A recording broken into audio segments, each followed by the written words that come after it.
Today's Tuesday, July 9th, 2024, and we'll call this meeting to order. We'll start today by the Pledge of Allegiance and the invocation.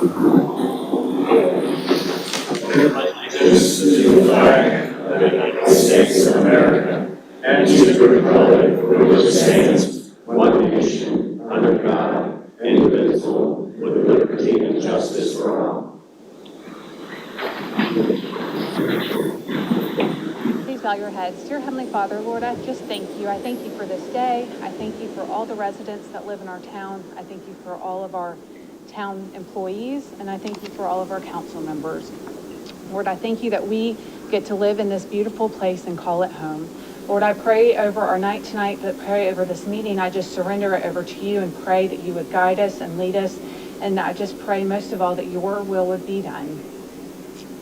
It's in your name, it's in your son Jesus' name I pray. Amen. Amen. Okay. Move on to the adoption of the meeting of the minutes. Stephen, is there any changes? No, sir. Your motion? So moved. Second. All in favor? Aye. Unanimous. Now, presentations, celebrations, and recognitions. First, we're going to have the Beaufort County School District Character Student of the Month, Cora Mark. Is she here? Cora?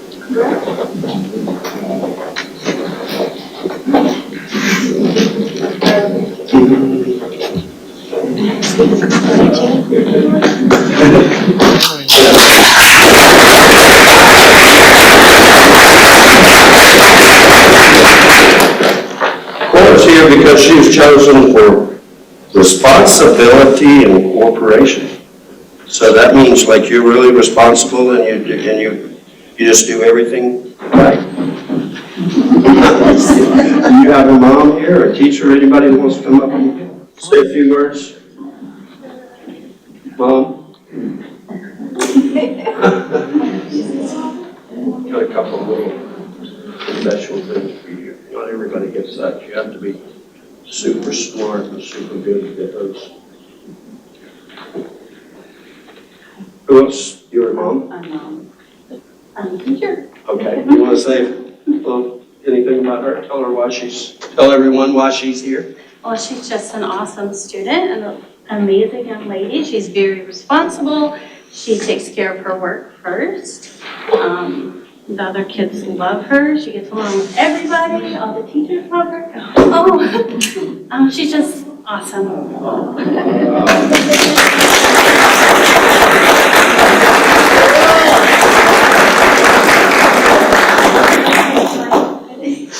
you ready for a picture? Okay. Okay, ready? I got it. Thank you.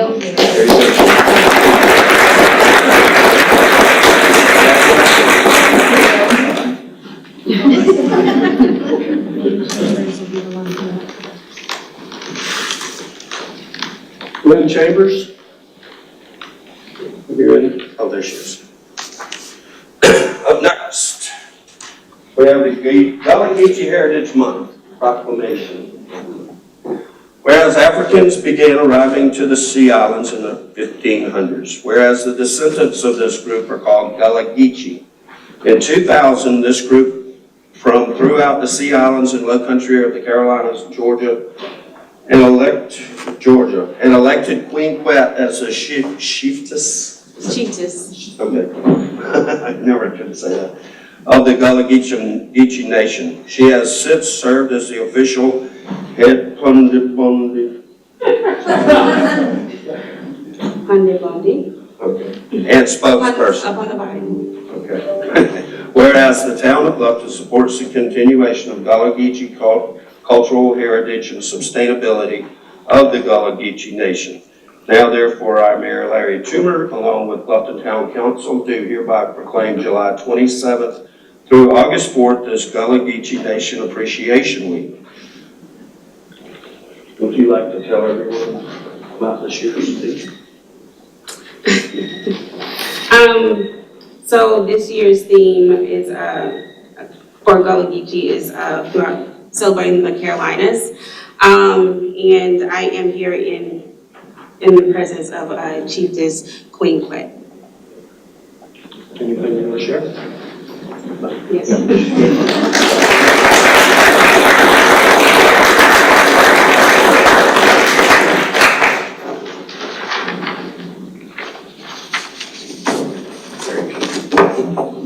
Okay, you ready?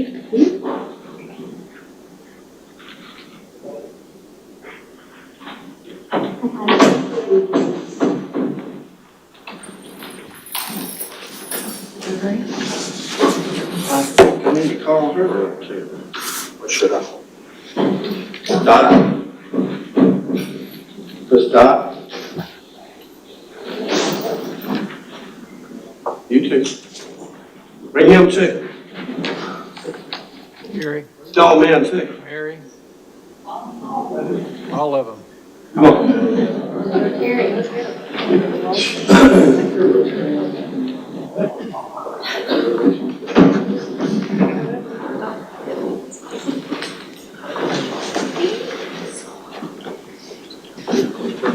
All right, this is a Rotary Club of Bluffton proclamation. Whereas Rotary is a worldwide organization of business and professional leaders dedicated to providing humanitarian service, promoting high ethical standards in all vocations, and fostering goodwill and peace across the globe.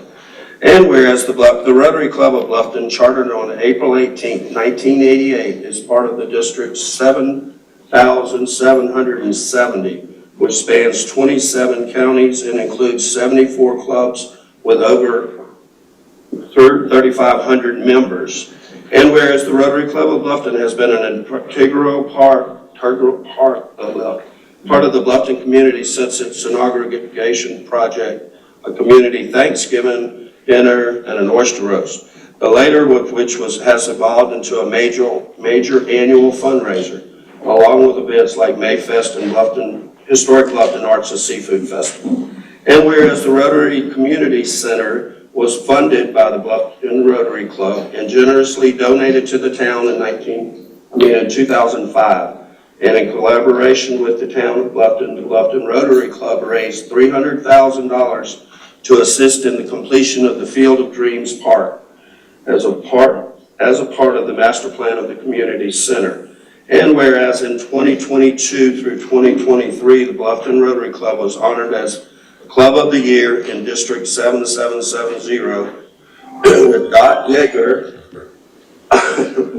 receiving the District Rotarian of the Year award for 23-24, and her husband Gary being named District Spouse of the Year. A couple of big heroes here.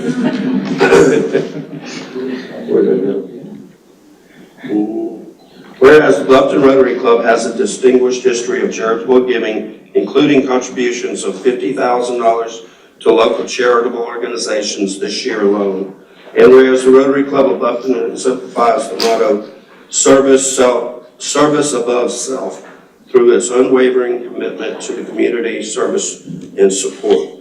Now therefore be it resolved that the Town Council of Bluffton, South Carolina hereby recognizes and commends the Rotary Club of Bluffton for its outstanding contributions to our community and its dedication to humanitarian services, ethical standards, and global goodwill. So, who wants to say a little something about y'all? I know, because I've been helping with those oyster roasts since 1988.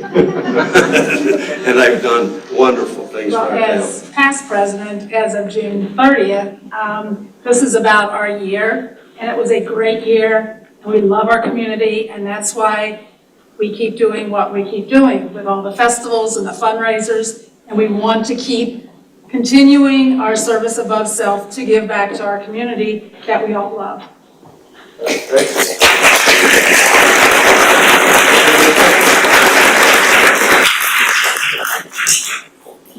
Danny ran away. Shh, don't tell them. Hello, Daniel. Don't hit my shiny spot. We're just reflecting on why people. We gotta get Kristen. There's probably some more. And Steve. You worked this, yes? Wait a minute, got another one right here. Gotta take us 2 steps back.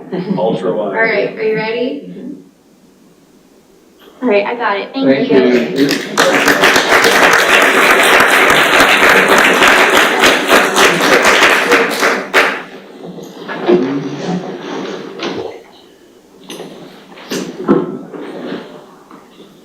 Okay. Next, we'll start our public comment.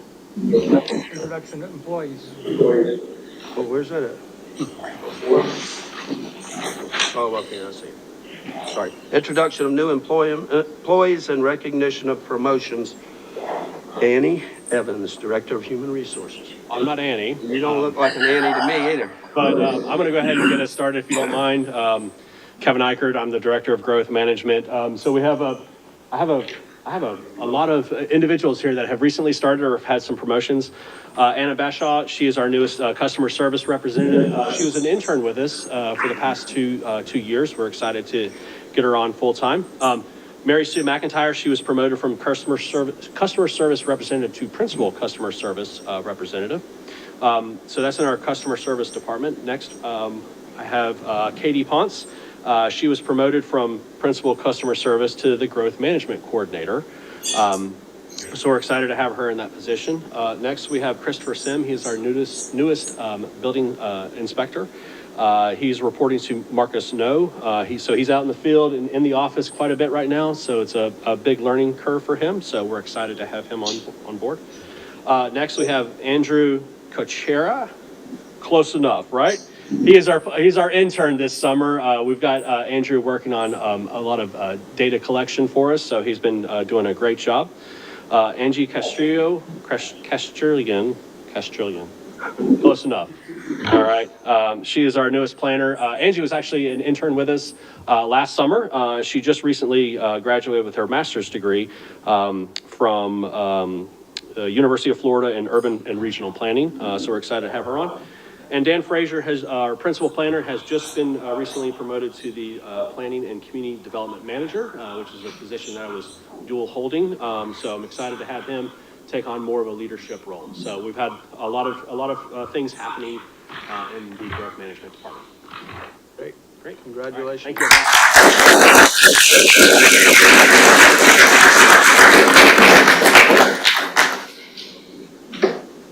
So I'm next. I get to do executive, so I have Don't look two. like Annie either. I know. You just coordinate all of us.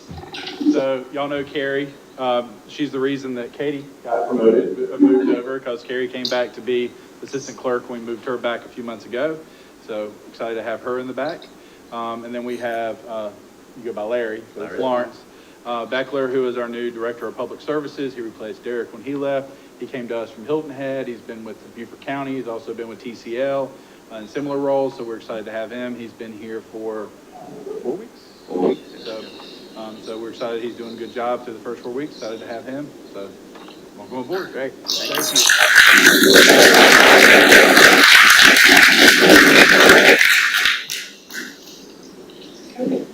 Now that's the real Annie. Good evening, Mayor and Council. I have with me a couple of interns from the Finance Department.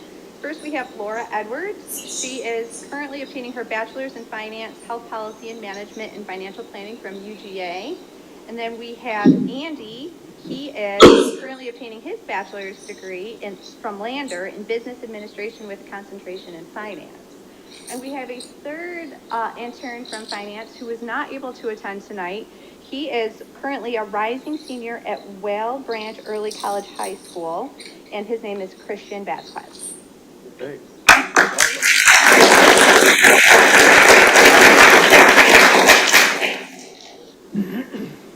Good evening. I'm Debbie Spanka, Director of Communications and Community Outreach, and I'm so pleased to let you know that Lindy Simino, who was our Special Events Manager, will now become our Welcome Center and Special Events Manager, and the Welcome Center at Wright Family Park should open in early 2025.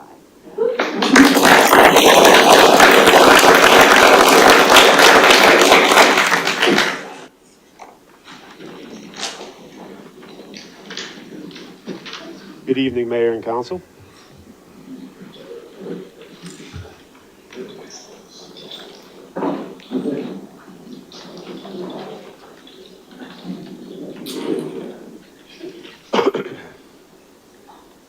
So to start off, we have new hires. Craig Milkirk couldn't be here today. He is a Class 3 SRO. He's on vacation right now. He has a Bachelor's of Science in Recreation Management. He is our second to last person to hire before we have all the schools filled. We do have 2 finalists for our last school, and then we'll have all the schools with an officer in each school. So we have Oscar Dorda. He is a police recruit. He previously worked at Geek Squad Manager at Best Buy. He attends the Criminal Justice Academy on Sunday. We have William Ayler. He's certified substance abuse specialist with Beaufort County Alcohol and Drug Abuse Department. His supervisor and reporting to Matthew Farrelly, he is also a police recruit. Matthew Collins is a police recruit. He is a bachelor's in intelligence and security studies, counterterrorism, and a bachelor's degree in modern language, French, both from the Citadel Military College of South Carolina. We have Rachel Klingberg, who is not able to attend tonight, but she is an intern. She currently is obtaining her master's in international relations from Johns Hopkins University. We have Lisa Carlucci, who is our new mental health advocate. Lisa was a domestic violence and mental health liaison at Village at Terrytown Police Department. She has a bachelor's in psychology and a minor in criminal justice from Mercy College. And the 3 promotions we have is Alexa Lindiakis and Taylor Corlett were both promoted from police recruit to police officer effective March 21st, 2024. And Michael Lachasaglia was promoted to the rank of corporal effective May 2nd, 2024.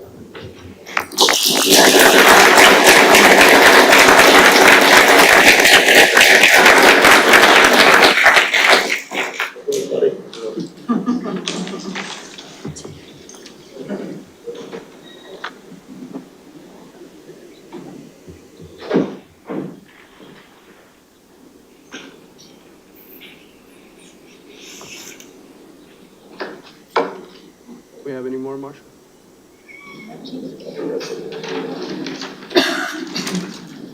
Okay, now we'll move on to public comment.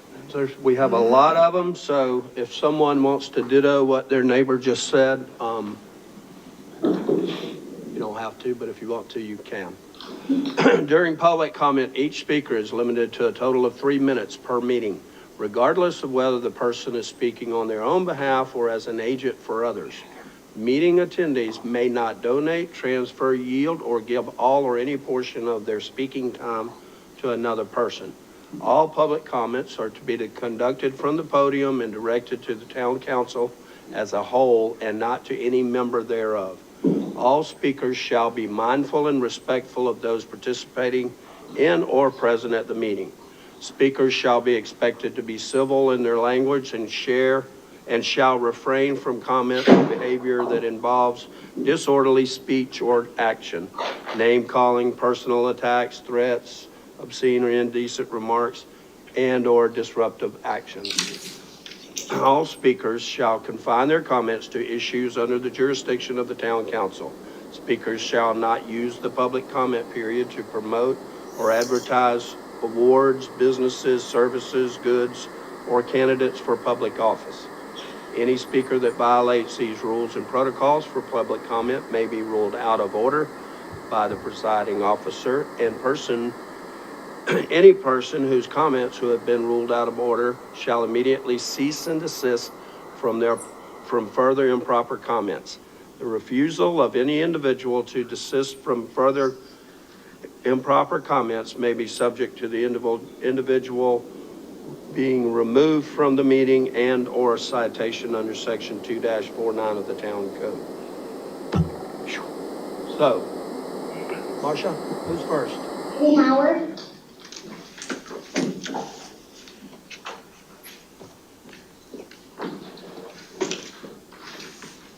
Good evening. Please state your name and address. My name is Amy Howard. You need a full address or just? Your address so that we'll have it for the minutes. Okay. 14 Pin Oak Street, Bluffton, South Carolina. Can you hear, Marcia? Thank you. Hi, thank you all for allowing me to speak today, and I'm going to speak on the recent Juneteenth festival. I believe there's been some discord on that. Put that mic a little closer to you. Sorry, I speak very low. Is that any better? Thank you. Okay. I'm here to support the organizers of the event, the Juneteenth Festival at the Burnt Church Distillery. I attended. We had a booth there. We had a voter registration booth there. We were very much welcome there, even though, me and my volunteers were all definitely in the minority there. The event was put on very well. We were welcomed by our adjacent vendors and by the event organizers. They had one volunteer there that was running around with a microphone. She was there at our booth all the time, urging people to come over to vote, getting us to go up there and speak, which nobody would, because you could tell that I certainly wouldn't have. And we were just very welcomed. And I just want to speak to the festival itself, which I think makes me very proud of Bluffton, that even though it's not statewide, our town does promote that event. And as a longtime resident, I've been here 25 years, I think that's really great. You have flags up and, you promote it as a town event. And I just want to commend you for that. Thank you. Thank you. Sarah McCarty.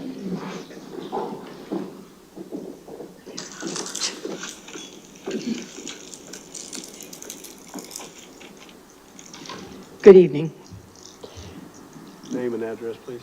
My name is Sarah McCarty, and I live on Berwyn Circle, 8 Berwyn Circle in Hampton Hall. And I appreciate this opportunity to address the council, also in support of the Juneteenth celebration.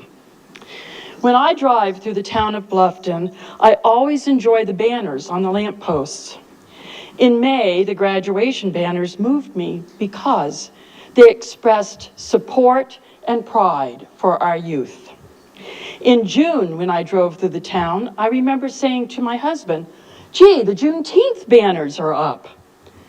And I was very proud that our town celebrated an event that our state has not yet recognized. And then I thought, what do I really know about Juneteenth?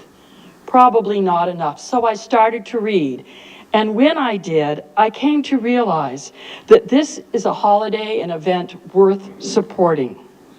For this is a time in our nation's history when a large proportion of our population finally joined other Americans in the blessings of liberty.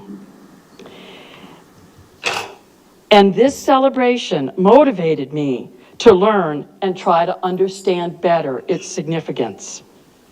And I expect I am not the only person in this room or in this community who did not learn about Juneteenth in their American history class.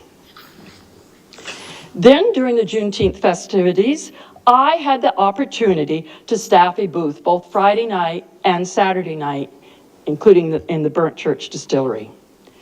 All my colleagues staffing this booth with me looked like me. They were white.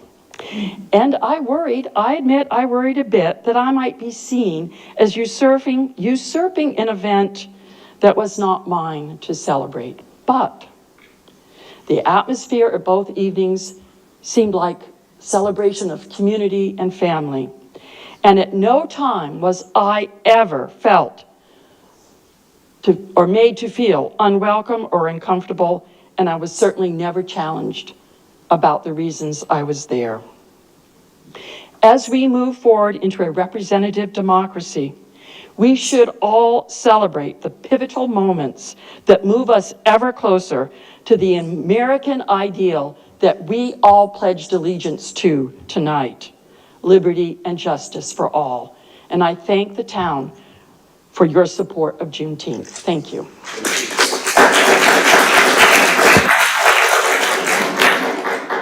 David Thurlow.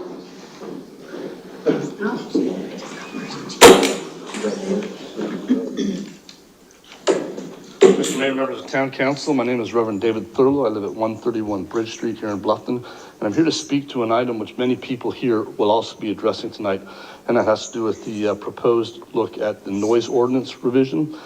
One of the things that I'd just like to say is in the midst of the park, all the parks we have are wonderful. They bring together people. We have great opportunity for socializing and events, and that's wonderful. So thank you for making that possible for the residents and the visitors to Bluffton. It truly is great. One of the issues arose particularly that sort of ignited the conversation here tonight for many members. A number of weeks ago, there was a particularly loud event at the park, which had mostly bass, and a lot of the bass was pounding, reverberating. It could be heard all throughout town. And one of the fears and concerns I think that people are going to raise tonight and ask for is maybe to get this to be revisited, to go through workshops, to have an analysis of what is written and how it would best suit the needs of the people. And as a minister, I would just like to say that the churches in the community, and I did have an opportunity to speak with Pastor Benny Jenkins as well, that on that day, had he had a funeral, the music would have been disruptive to that event, to the worship and to the gathering. And if there had been a baptism or any other event, it would have been very disruptive.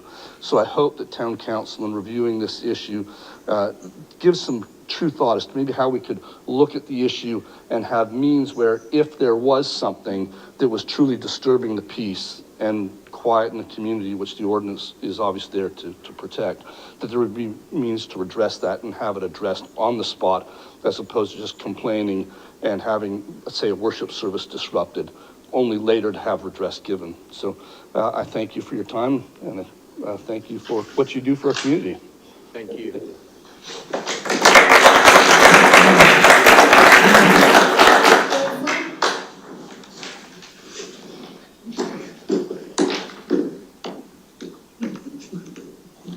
Well, I should say ditto, but I'm not.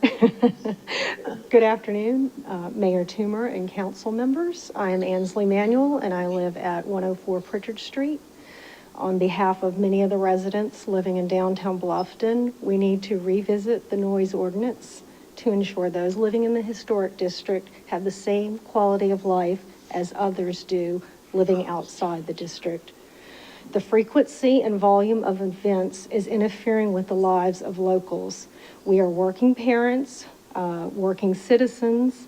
We have children to get to school, jobs to get to. We shouldn't be, and deserving retirees of peace and quiet after certain hours, and we're not getting that. Please bear us in mind. We feel like we've been left out of the equation. Thank you. Thank you. Gene Cashman.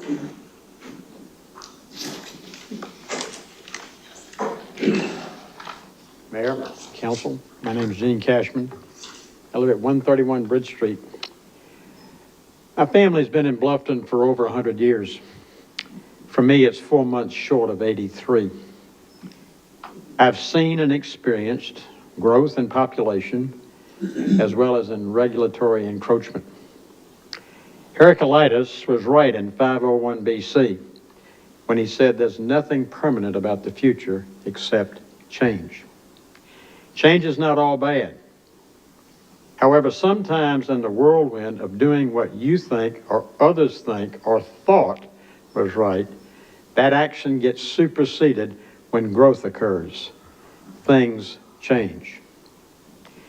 After review of the documents and community conversations, including tonight's participants, I surmise that to be the case in the matter of the noise ordinance as well as the attendant planning permit.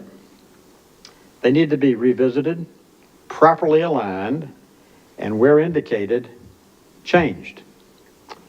I hereby respectfully ask you to use the town's process of workshop to facilitate and resolve this matter. Thank you. My time is up, and I thank you for yours. Thank you.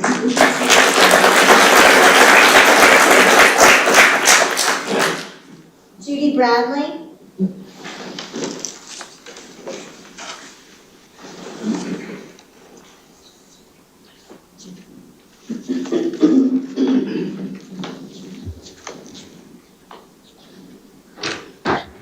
My name is Judy Bradley, and my address is 115 Bridge Street. Mayor Toomer, members of the Bluffton Town Council. My husband, Dan Bradley, and I have owned the property at 115 Bridge Street for 43 years. For the first 30 years, respect for property owners was expected and honored. However, for over 10 years, the noise created by entertainment at the Oyster Factory Park has become louder, more frequent, and more invasive into our private lives. We are asking you, as elected members of the Town Council, for change. You have a noise ordinance that was created 10 years ago that specifically protects our privacy. Since reviewing and updating the ordinance is a necessary but lengthy procedure, I respectfully ask, on behalf of our neighbors and nearby residents of the town of Bluffton, that you add the following rules for the Oyster Factory Park. No music amplification during the weeknights. Last week, we heard laughter from children and adults, accompanied by a guitarist, with no amplification. People were having fun. It was a beautiful evening, and we were so happy to hear them. Number 2, functions on the weekends would end by 9 p.m. That last hour, from 9 to 10 p.m., is very invasive. And finally, number 3, during these functions, the town of Bluffton will observe and enforce the decibel limit already in place in the current noise ordinance. It is a limit of 50 decibels at a distance of 250 feet from the bandstand. This is stated in Table A of the existing noise ordinance. Shortly after the reggae concert, people gathered for the Bluffton Sunset Party at the park. It was a beautiful night. Everybody was having fun. However, I recorded the decibels from my front yard, which is approximately 500 feet from the bandstand. That's twice as much as the ordinance. The decibels recorded 69.2 with a maximum of 91.2 decibels. We encourage the use of this Oyster Factory Park to all. It's a wonderful facility. We sincerely want everybody to have fun. We just ask that you make these functions shorter and quieter to restore peace and privacy for the property owners in the neighborhood. Thank you, Ms. Davis. Thank you.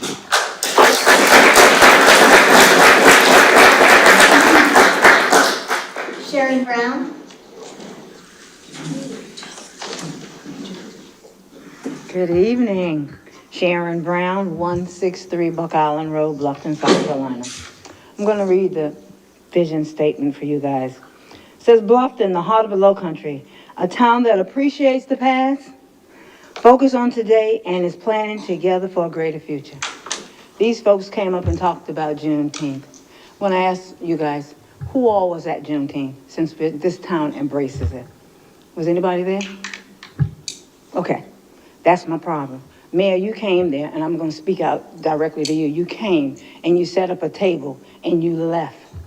You, the mayor, that black people voted for you as well. Not everybody was white who voted for you or any other race, okay? So you guys need to embrace our town. Emily, you're new. You should have been there. All of you guys, Dan, I bet you everybody was at the 4th of July event. I'm certain that you were.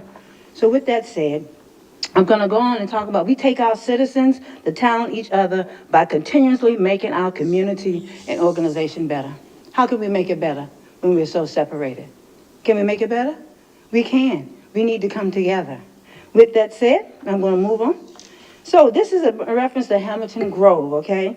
There was a discussion with residents along Ballfield Road and staff and the developers in reference to the encroachment there. That sidewalk came up so fast when that residential area came up Hamilton Grove. We've never had sidewalks on the Bluffton Parkway, Ballfield Road, but we have it now. We want a meeting with the town to find out what else that the developers and you guys have involved in what's coming from that development, so we want a meeting, okay? With that said, Bluffton Police Department, vision statement. The Bluffton Police Department will strive to be innovative, progressive, and transparent, okay? We are committed to serving our team and the community with integrity, courage, and professionalism, right? With so much going on in the world today, it has become a concern with all over the world for citizen safety, regardless of race. There is that fear of what would happen if law-abiding citizens is pulled over by a police officer. The community wants a meeting with the town manager and the chief to share the procedure when a citizen is pulled over for non-criminal infractions. This is so we, the citizens of Bluffton, understand the law. We want to feel assured that our Bluffton PD finest officers are not only civil with the community at cookouts and prayer vigils, but that they have the same care, respect, and discretion when they are pulled over for non-criminal infractions. In other words, we want to know our rights, Chief. And we are due to that since there's so much transparency. I want to thank y'all, but I would like to see you town council people be more engaged with everybody, not just your selected people that you want to be involved in. And for you, Mr. Mayor, the last meeting that I was at and I was late and I asked you, could I speak? You told me I should be on time. I'm always on time. So if that thing that you're saying that people are supposed to be respectful and talk to people in a respectful manner, I expect that from everybody, and especially you. Because transparency is so important. And when you guys get in the seat, when we voted for you guys, we really see the real true picture. Thank you so much.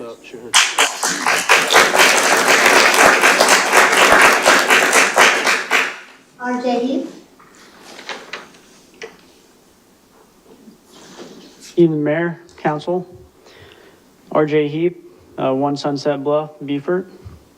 I am the field representative for Congresswoman Nancy Mace's office in Beaufort. And I wanted to thank you all for allowing me to speak this evening. I wanted to provide a little insight on a program that we are involved in annually, and that's the Military Service Academy nomination process. As a congressional office each year, we play a crucial role in the U.S. Military Service Academy nominations. Students aspiring to secure appointments to these academies must participate in a competitive interview process conducted by a panel selected by the Congresswoman. On September 14th, our office will host Academy Day aboard the USS Yorktown in Charleston. This event offers high school students a valuable opportunity to learn about our interview process. Representatives from each academy will also be present to share their experiences and to address students' questions. Seniors interested in applying this year for a congressional nomination must do so by November 1st. That's the deadline. If you know of any students in the community seeking more information about attending Service Academy, please feel free to share my contact information with them. And if y'all have any questions or concerns regarding the process, feel free to give me a call, email. That's all I have. Thank you. Thank you. Lori Gusio.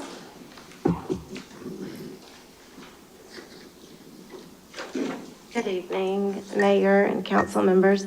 Lori Guscio, I live at 75 Bridge Street. Thank you for all that you do for the town, for your time and service to our lovely town. I'm a married mother of 2. Our family has been here for 50 years, and in that time, we've seen a lot of change, some good, some not so good. But tonight I'd like to speak about the large number of events that we have in Old Town and at Oyster Factory Park in particular. Of course, the volume levels.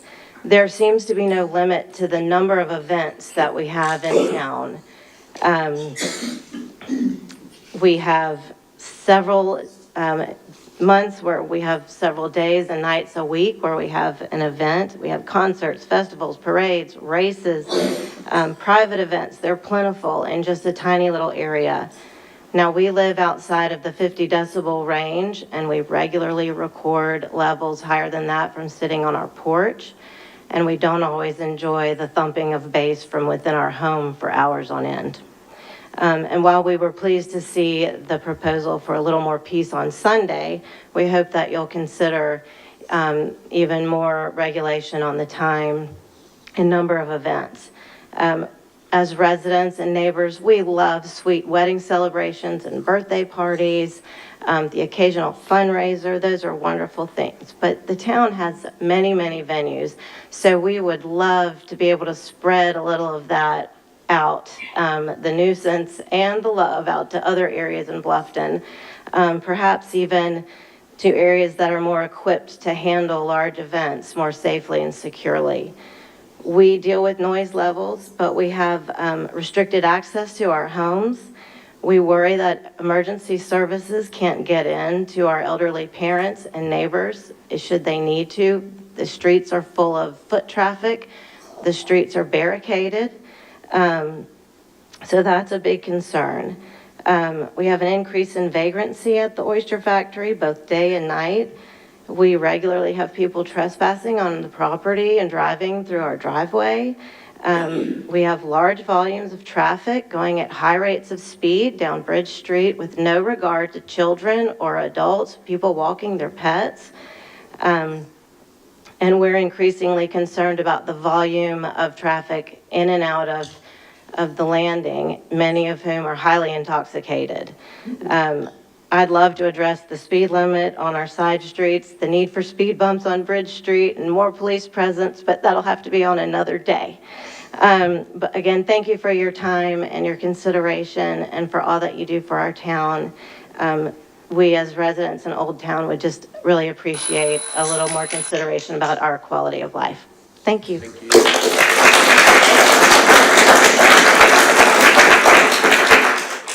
Melissa Tolino.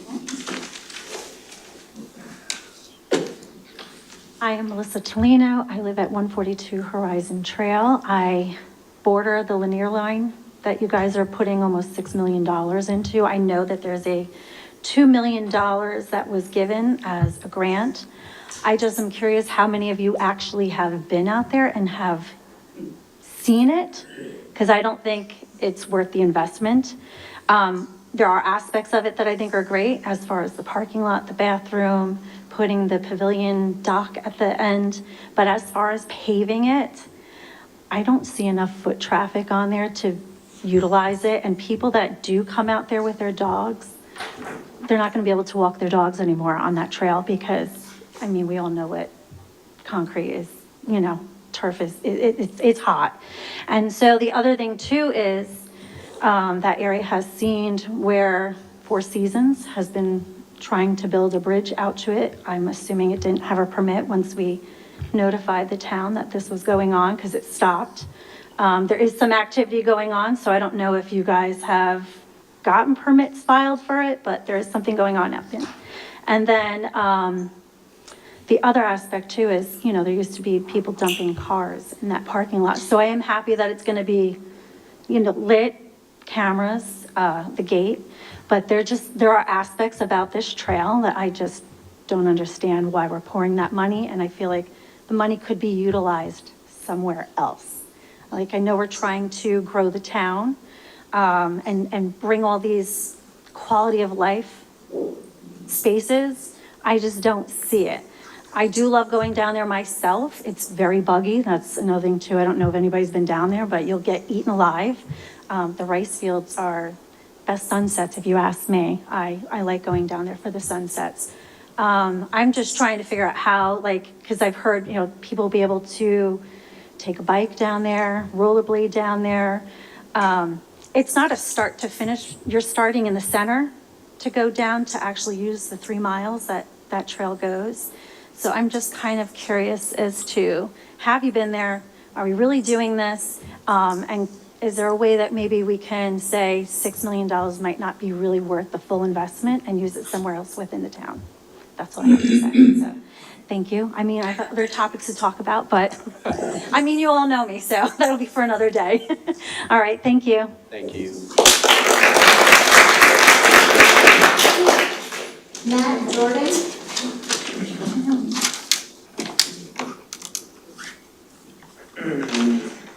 Mayor Toomer, Town Council, thank you so very much for letting me speak. Here in regards to the article in the Island Packet about a member of town council being pulled over for speeding and arrested for having a suspended license. As a taxpayer, this triggers many alarms and concerns for me.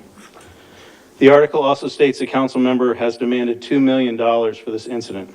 It is hard for me to understand why someone who sits on council seats is demanding money because of laws being enforced for those seats created. I also understand that there's a discrepancy in the suspended license. If the license came up in the officer's computer as being suspended, that is what the officer has to go off of. If the consequences for driving on a suspended license is to be arrested, then the officer was doing his job. If the license was not suspended and still came up as suspended, how is that the fault of the Bluffton Police Department or the arresting officer? The taxpayers of Bluffton respect those council seats and expect that they are working to make our town better and safer. It is hard for me to sit back and not say anything when this member is blatantly asking for those laws to not be followed for them and seek financial compensation for what I'm not even really sure. My wife and I support the Bluffton Police Department and feel that they are properly serving the community. Thank you.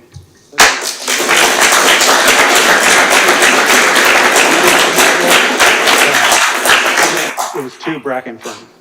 Thank you. Brendan Downey. Afternoon, Mayor, Town Council.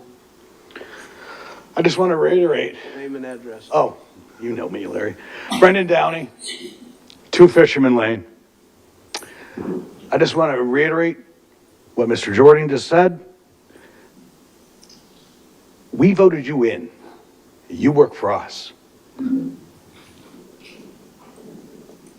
the right thing. You work for us. It's a Bluffton state of mind. It's not a Bluffton state of extortion.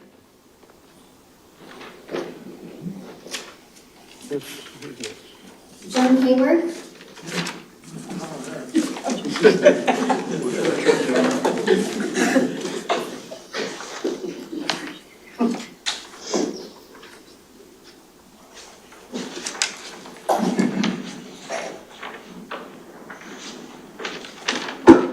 Good evening, Mayor Toomer and council members. I'm Joan Haywood and I live at 95 Boundary Street. We're back to noise. In reading the staff report for agenda item 8, the noise ordinance, 3 changes have been suggested in this first reading. For your attention to this noise issue, I am most appreciative, as are other members of this group. Since this is a first reading, was there a workshop on this issue? Or better put, does a change to an ordinance require a workshop, a public hearing, and 2 readings? So, however, let's look to the noise ordinance. Since the noise ordinance was approved over 10 years ago in 2014, April, it seems appropriate that the entire ordinance be revisited and revised. Since the ordinance itself is concerned, quote, with the peace, quiet, comfort, and repose of any person in her home or dwelling, and the staff report states we make changes, quote, in balance with the surrounding residential community, unquote, I suggest that this revision begin with a charrette involving all interested residents and including a contracted professional sound specialist. A sound specialist is appropriate because much has happened to the control of amplified sound through soundboards in the last 10 years, and this ordinance is 10 years old. Among other items, amplification is a huge issue with our special events, as we experienced a few weeks ago. So, Mayor Toomer and council members, I urge you, please, to step up and request a revision, a revisit to the sound noise ordinance. This revision could be brought about or would be brought about for the entire Bluffton community. And Mayor and Council, we know and we appreciate the fact that y'all always have our quality of life as your major concern. Thank you so much.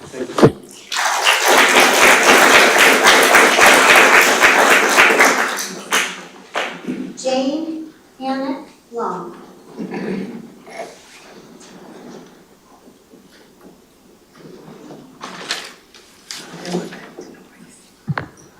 Hi, my name is Jane Hancock Long, and I live at 123 Bridge Street.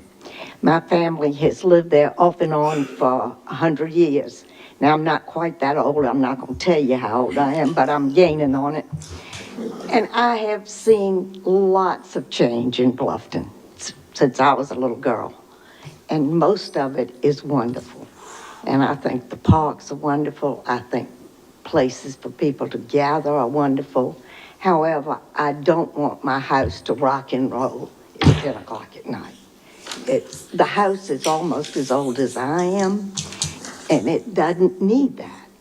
Please, please, I ask y'all to do the right thing, and let's have Bluffton be a state of mind.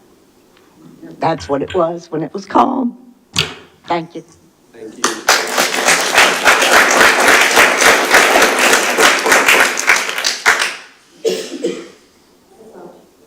Wow. Okay. Next, we have communications from Mayor and Council. We'll start with, Bridget, you want to start?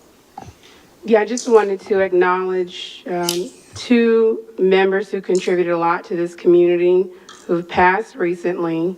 That was Deborah Edmondson, who was a member of our Don Ryan board, and also Joe Crowley, and extend condolences to their families. Their absence will definitely be missed. And just wanted to thank town staff also for doing an amazing job for both of our celebrations the past few weeks. The Juneteenth festival was amazing, and town staff did a lot to ensure that those events went off well, and so was Independence Day. It was extremely well put together event. So just thank you to them, because a lot of times people don't see the work that goes in, not just that day, but a lot of town staff works tirelessly even after hours in giving our communities events that they can enjoy. So thank you to everyone involved with those. Yeah, thank you. I just also wanted to recognize Joe Crowley. Most people don't realize Joe used to sit in the back corner back there, and he goes to all the municipalities, and he puts out a report that we all use to tell us what each municipality is doing, what ordinances they pass, et cetera. And he's been a large part of this organization and this community for a long time. And he did have a health event a few weeks back. Joe's a good man. I miss him personally, and so I just wanted to share that as well. So thank you. Ditto. That's been said. Ms. Burton? I just want to say to all of you that came and spoke tonight, I hear you. I obviously cannot comment on all of this, but I hear what you've said. Please know that I'm always, you're welcome to email me anytime, and I'm always happy to sit down and meet with you. I do believe that we represent you and work for you, and I want to stay true to that. Any noise comments, I'm going to hold until we get to that part of the agenda, but I also want to thank everyone and all of staff that did work so hard on our 4th of July event. Please know you did a great job and how much we appreciate you. Thank you. And for anyone that's wondering, we are going to address the noise ordinance. It's going to be a process, where we have to have workshops and first and second reading, and I don't know, it's going to involve a lot. So just be assured that we'll get working on that ASAP, and be putting something out about a meeting on it or suggestions soon. So don't worry. Okay, now we have Consideration of an ordinance to amend the town of Bluffton's comprehensive plan, Blueprint Bluffton, to incorporate a housing impact analysis to obtain certain accommodations tax funds for the development of workforce housing. Public hearing and final reading. Mr. Kevin? If you could call for public hearing, sir. Oh, first call for public hearing. Comments on public hearing? Oh, that's it. Second call for comments on this public hearing. Third call for public comments. Public hearing is closed. Thank you, Mayor Toomer. There's no changes from first reading. I'm happy to provide some additional information. If not, I do have a motion for you.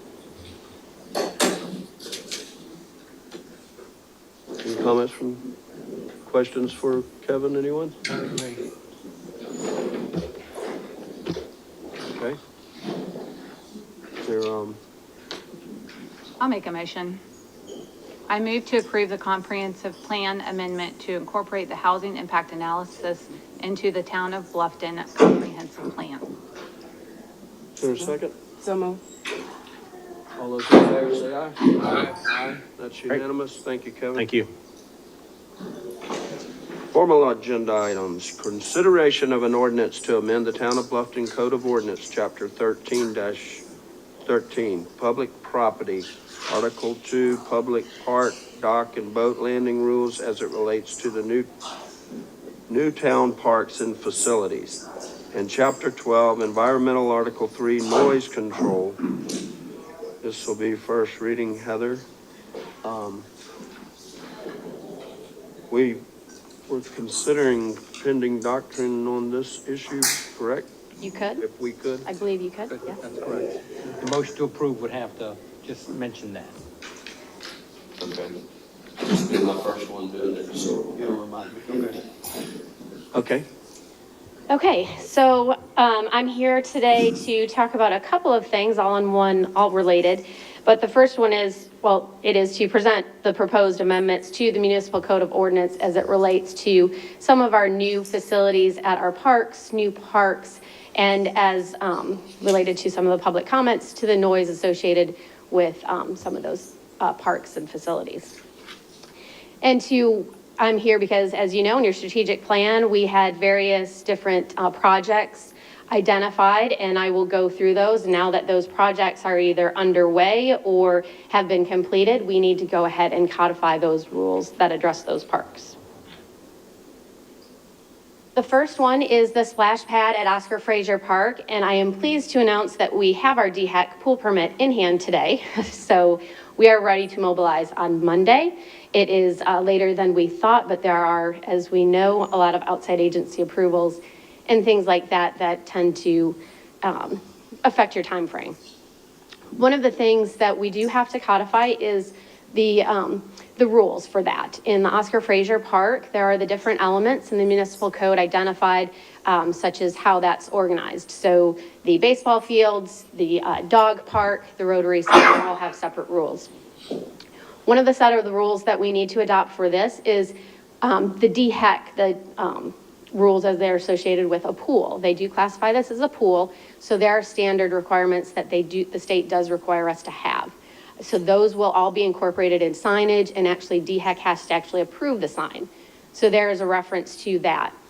The other items that we need to address are the hours of operation. What staff has proposed initially for discussion is 11 a.m. to sunset. Sunset is what we use for all of our other parks for a typical closing time. However, we could designate an actual time. And then also the operating season. Right now, we've started with April 1st through November 1st with the caveat that the town manager may adjust that depending on weather conditions. So if it needs to be closed for extreme weather or if it needs to be open for extreme weather, that could be done. And this is just the actual text of what that would look like. I don't know if you want to stop at each park or if you want me to continue through my whole presentation and then go back, but I can do either. Let's address it as we go if anyone has an issue. I just have a question. I'd be interested to know what our neighbors do with the splash parks they have in terms of hours of operation, because I think of during the summer months when we have a lot of our childcare organizations like Boys and Girls Clubs and others who might want to take advantage.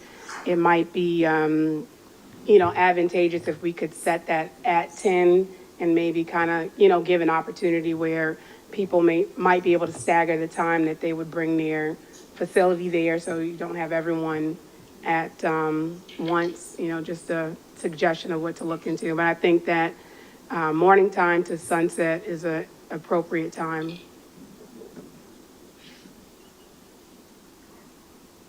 Question. Go ahead, Fred. When you said mobilize on Monday, what did that mean? So I'm sorry, the contractor is ready to start work on Monday. So bring their crews out there and start work on the splash pad. We've had all of the, well, not all, but a lot of the equipment and pieces of the splash pad have been delivered, and we were just waiting. Our contractor had to wait till they got that permit in hand from DHEC. Regardless, they were told they'd be ready to go, but we actually got the official word and the signatures today. So yes, they will actually get out there and you'll start seeing actual work be done. Okay, thank you. I agree with Councilwoman Frazier that I would love to see it open earlier than 11. I think 10, I agree with her that I think 10 is a time that gives families with young kids to go get some energy out. Is 9 or 10 what you guys think? Whenever it happens, I want them to be the first two out there. I know I will be. I will too. I'll meet you there. Why don't you start with the 10, and you can always change it if you need. I'm fine either way. And the sunset portion of it on all of our parks, I think's critical. We don't need to mess with that. The only other question I had was, splash pad park rules, a shower before using. Are we going to have a shower available for people to rinse off in before they go into the splash pad? Great question.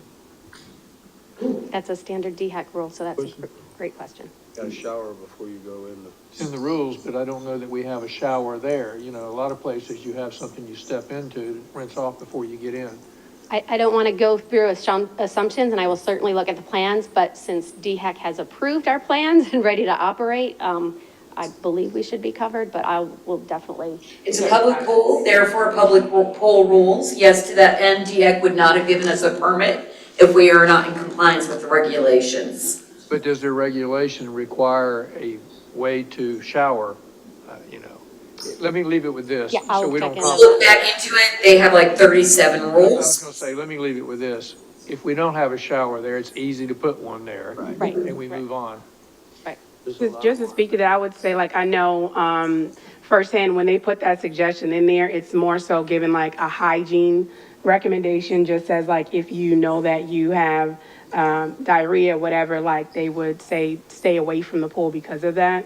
But they don't require to have a shower there. So if you go to splash pads that are standalone away from a beach area, you'll note that you won't see any, showers or place for people to rinse off. It's a graphic example.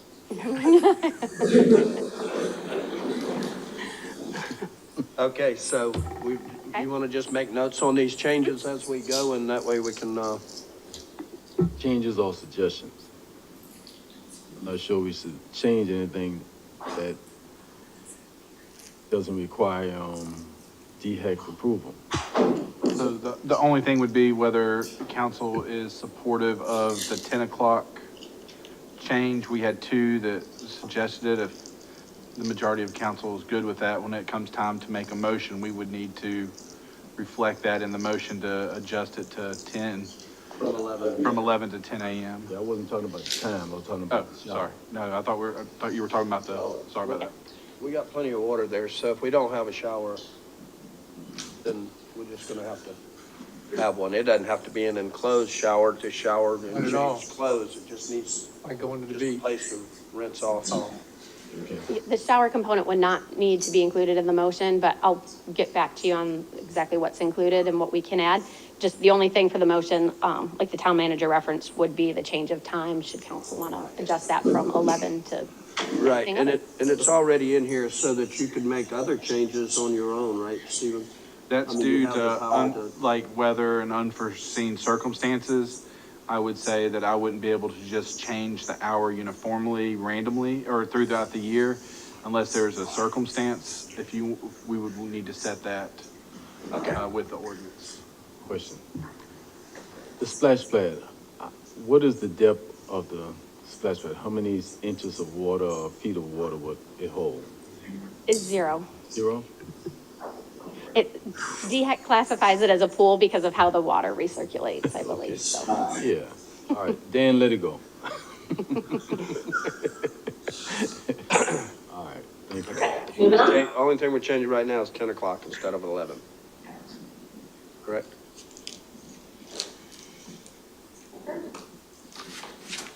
Okay, so another park that has undergone some changes and was part of our strategic plan that has recently been completed is the continued implementation of the Oyster Factory Park master plan. So this is just a rendering, don't have a picture, but it does include decking, little music area, some more formalized spaces for food trucks, and things of that nature.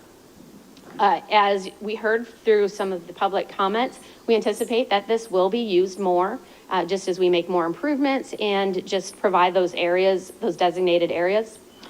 One of the changes that we're proposing is related specifically to that park, would be to change the hours from 12 p.m. to 6 p.m. on Sundays. So that is one option that we have proposed. Before you move on there, Heather, I would like to give my thoughts and comments on that. In addition to, the comments that were made tonight, I think just doing a temporary fix shows that we're more so reactionary here in switching the hours from what they currently are to ending at 6 on Sundays. I think this is a discussion that should be workshopped, where we're able to really sit down and look at what is and isn't working that is affecting those who live in the area that are having complaints, but also ensuring that we are also being considerate of citizens who want to utilize that public space as well. So I think there are things that we could work out in a workshop, like what happens when the decibel level is not being adhered to. Who is the person that should be out enforcing that and letting the event hosts know that if they're not compliant, then maybe the event needs to end. So I know I personally wouldn't want to make a decision tonight on what the hours should or shouldn't be. I think we should have a workshop to really flesh it out a little bit more. I'm going to recuse myself from this conversation. Marcia, if you'll make a note of that. Why? Just proximity. And I've been advised by an attorney that I should, so I am. Well, I'll speak up. I know that, again, it was made clear tonight that we will revisit the noise ordinance. And I think this is just to give some relief on Sunday evenings, which we did hear people speak to. All of the noise ordinance will be revisited in, I hope, in great detail. I don't know why we wouldn't. A lot of little different moving parts in that. It was very controversial 10 years ago. A lot of work went into it, and I think a lot of work is needed to go into it again, addressing all kinds of issues like starting with the band location, what can they do to control the sound that they project out, lots of things that can play into that. And so, I'm not opposed to lowering the Sunday evening hours as a short-term sign of relief till we get to the bigger thing. That's going to take a while when we do that workshop. You're saying Saturday or Sunday hours, Dan? This is specifically saying Sunday here. But even us speaking in the instance to be reactionary here, we would contradict ourselves, as historically the Independence celebration may have taken place on a Sunday as it did this past. And the event was not even well underway by 6 o'clock. We didn't start the show probably till like 9:30, but you had music in certain parts. So I'm saying, like, I don't want to restrict us and even tie us into something that we're not adhering to But that's a special without permit. workshopping it. That falls under special permit, which exempts it. Right, and if I could, we did not workshop this, certainly we can. Excuse me, I know there was a comment, so we are required to have 2 readings. We certainly can make changes or however you'd like to move forward with motions. But I will add too, there's, as I get into it a little bit more with some of the other changes, the noise ordinance does get very complicated as far as how it relates to special events and what is considered a special event that is exempt from the noise ordinance, what is exempt, and then what is considered disturbance. So there is a lot to it. I do know fireworks specifically, as you asked, is exempt from the noise ordinance, as well as other community type events. There's also other celebrations that are mentioned. So there's a whole list, I think it goes up to letter G, of things that are exempt, but it does get complicated as far as what's bound by the noise ordinance and what is not, and where it is and what it is. Well, Larry had to recuse himself, but being that he is in the vicinity more frequent than I am, I wanted to get some of his opinion about how often we have this issue. Since 10 years ago, I haven't heard any complaint about noise until one event. I don't know how often, maybe others may have forgotten calls, but there was one event that got extremely loud, and I witnessed that event myself. It was very loud. But my question is, how did we, as elected officials and staff and the monitor that to address the concerns while it was taking place? Did we do anything? Did we send anybody? Did we have a noise meter? Maybe that's a question for the chief. Did we have someone to come and test the decibel level? Yes, sir. Just to kind of give you context, since January, we've had 157 noise complaints. Of those, 72 were between 10 and 12 a.m., 10 p.m. and 12 a.m. Typically, we have not gone back to the same person after our officers go out there, give them a warning to turn it down, they turn it down. We have issued 4 notice of violations out of those 157 because those are repeat offenses. And of those, were those event related or were those like residential? Those were residential, the 4 that we issued notice of violations. None of them were repeat event issues after we went out and warned them. Are we able to get a breakdown maybe in the future, if you don't have it now, to separate when those complaints are from actual events and not necessarily someone saying like, hey, my neighbor's party's too loud? Because some may hear that and think like 157 all from events and parks, that's excessive. It's, Councilwoman, it's hard to do. I can send you what we created, which is basically all the noise complaints from January to now, the locations of them, and the number of times we've gone to those locations, but specifically to narrow it down from special event to an event at a residence. We would probably have to look up every single date and time it occurred to see if there was a special event, so that would be very hard to do. But I can at least give you the locations of everything. We also broke it down by frequency of every day and every hour of every day to see if there's a pattern. And the pattern shows that it's typically on Friday and Saturday nights. The most frequent are Saturday into Sunday. Between 10 and 12 a.m. on Sunday, we've had 72 just between those 2 days and those hours. Okay, that within itself is way past what we call time that's allowed for music or amplified music to be allowed. So how many of those got a citation? So 34 of them were at 10 o'clock or less. 20 were at 11 and 18 were at midnight. As far as citations, none of them. We went out there and told them to either turn it off because it was after the hours. They either complied, and we had no repeat offenses. Had they turned it off, we left and then we came back and we turned it back on, then we would give them a violation. Or a citation, I'm sorry. And will also add that the police chief also does have that by neighborhood or area vicinity. So we do have it broken down by that, and we know where we issue our special event permits for, so we can Okay. deduce it from there. I know you're not finished yet, but I really think before we make any major decision or any decision at all, we should workshop it because there's so much that we don't know. And for an example, if I didn't ask the chief for that breakdown, we would think that 157 of those events were special events.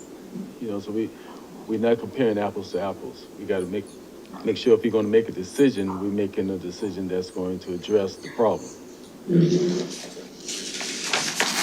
I have a few comments and questions. It's obvious, and I think we all agree that this needs to be looked at, and we need to workshop the noise ordinance and come up with something that's obviously outdated. I'd love to talk with a sound expert. It sounds like noise control has come a long way in the past 10 years, but to address tonight and the changes strictly to the park rules at the Oyster Factory, not the noise ordinance, is my understanding what we're doing. And just to confirm, if you have a special event permit at the Oyster Factory, you are exempt from the noise ordinance, that table A that talks about 50 decibels at 250 feet. Yes, concerning the decibels, yes. So it would not matter if someone had a special event if they were over the decibel reading because it is completely exempt from it. Correct, for the decibels. The only exception to that is there is a section, and I don't have the full ordinance pulled up here, that does talk about, it's more of general noise disturbance. And then if we changed or updated the park rules at Oyster Factory, could we exempt town put on events? Yes. Like the 4th of July, so something like that, if it's a town event that's put on there. Yes, and there are certain exemptions for whether it's, I think it's even funeral processions are an exception, or yes, fireworks are an exception. So it's just a matter of how we would draft those exceptions and make sure we're legally sound after confirming with the town attorney, but yes, we could do that. And I would like to suggest, because I do think that opening up this noise ordinance, it's going to take time. It clearly needs to be addressed, but I would love to see something done now to help all of these residents who a lot of them have lived here for years. This Oyster Factory Park, it is in a residential area, and it truly does affect everyone around there. I am fine with ending at 6 o'clock on Sundays. I would love to propose that live entertainment end at 9 o'clock on Monday through Saturday instead of 10. And then I would also like to see us limit the time that amplified music can be played to 4 hours, which after researching this is by far the majority of our events do not have amplified music more than 4 hours. This specific event did. And I would just like to get in front of it so that we prevent future events from having that. So those would be the two that I would like to see us approve tonight, and then to open up the noise ordinance and really dive into that and workshop that. And So let me ask, so you made mention of one, Monday through Saturday ends at 9 p.m.? I suggested us move it up 1 hour to 9 instead of 10. And then what was your second request?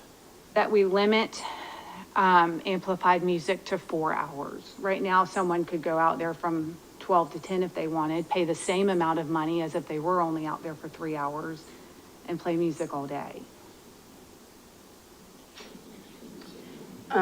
Going back to the time on Sundays ending at 6,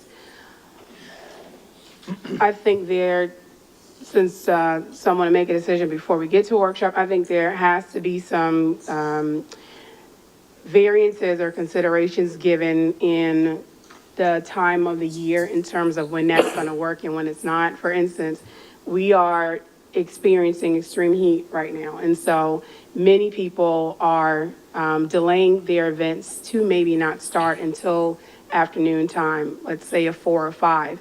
If they're having an event, whether it's a wedding reception or a family reunion on a Sunday and want to utilize that park, starting at or ending at 6 o'clock would shut a lot of people out who would want to access that. And we wouldn't want to have people out in those conditions either. So I think being considerate of some while excluding others, like we have to be able to create a balance here to where we're giving everyone an opportunity to be able to utilize parks that are for public use while also trying to have some type of compromise for the residents there who are being impacted by that. And so, like I said, I know me personally, I wouldn't know how to come to that without having some type of workshop to really be able to flesh that through, because it seems as this one event has really ignited many because of what transpired there. And it's definitely something to be looked into. But I think 6 is just too early on a Sunday at that particular park, knowing that it is utilized heavily for that reason. But I'd like to stress that the 6 o'clock is just for live music or amplified music.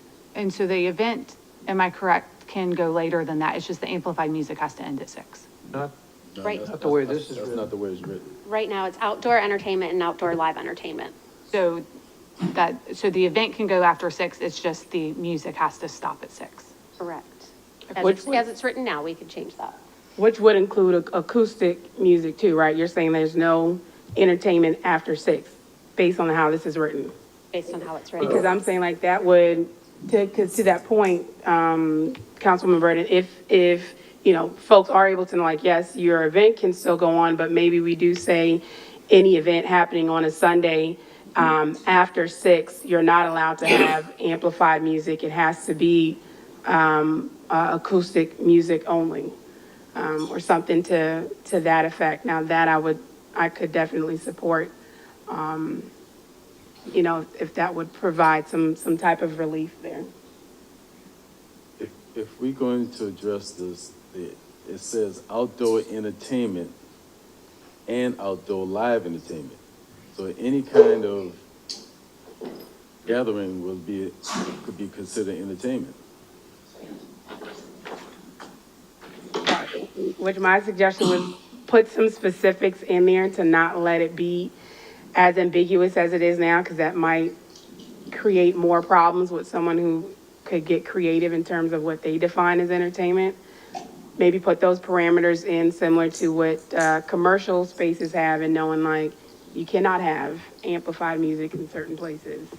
And I will too, this is G on the list of exceptions for the noise ordinance. So that kind of gives it some context. So this would be the hours that they could exceed that table that Councilwoman Burton mentioned.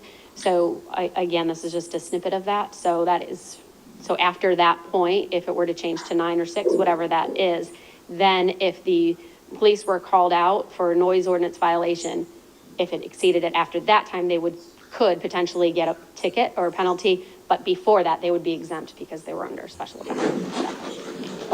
Well, let me ask the question, because I think what we're doing here also is making almost like multiple motions.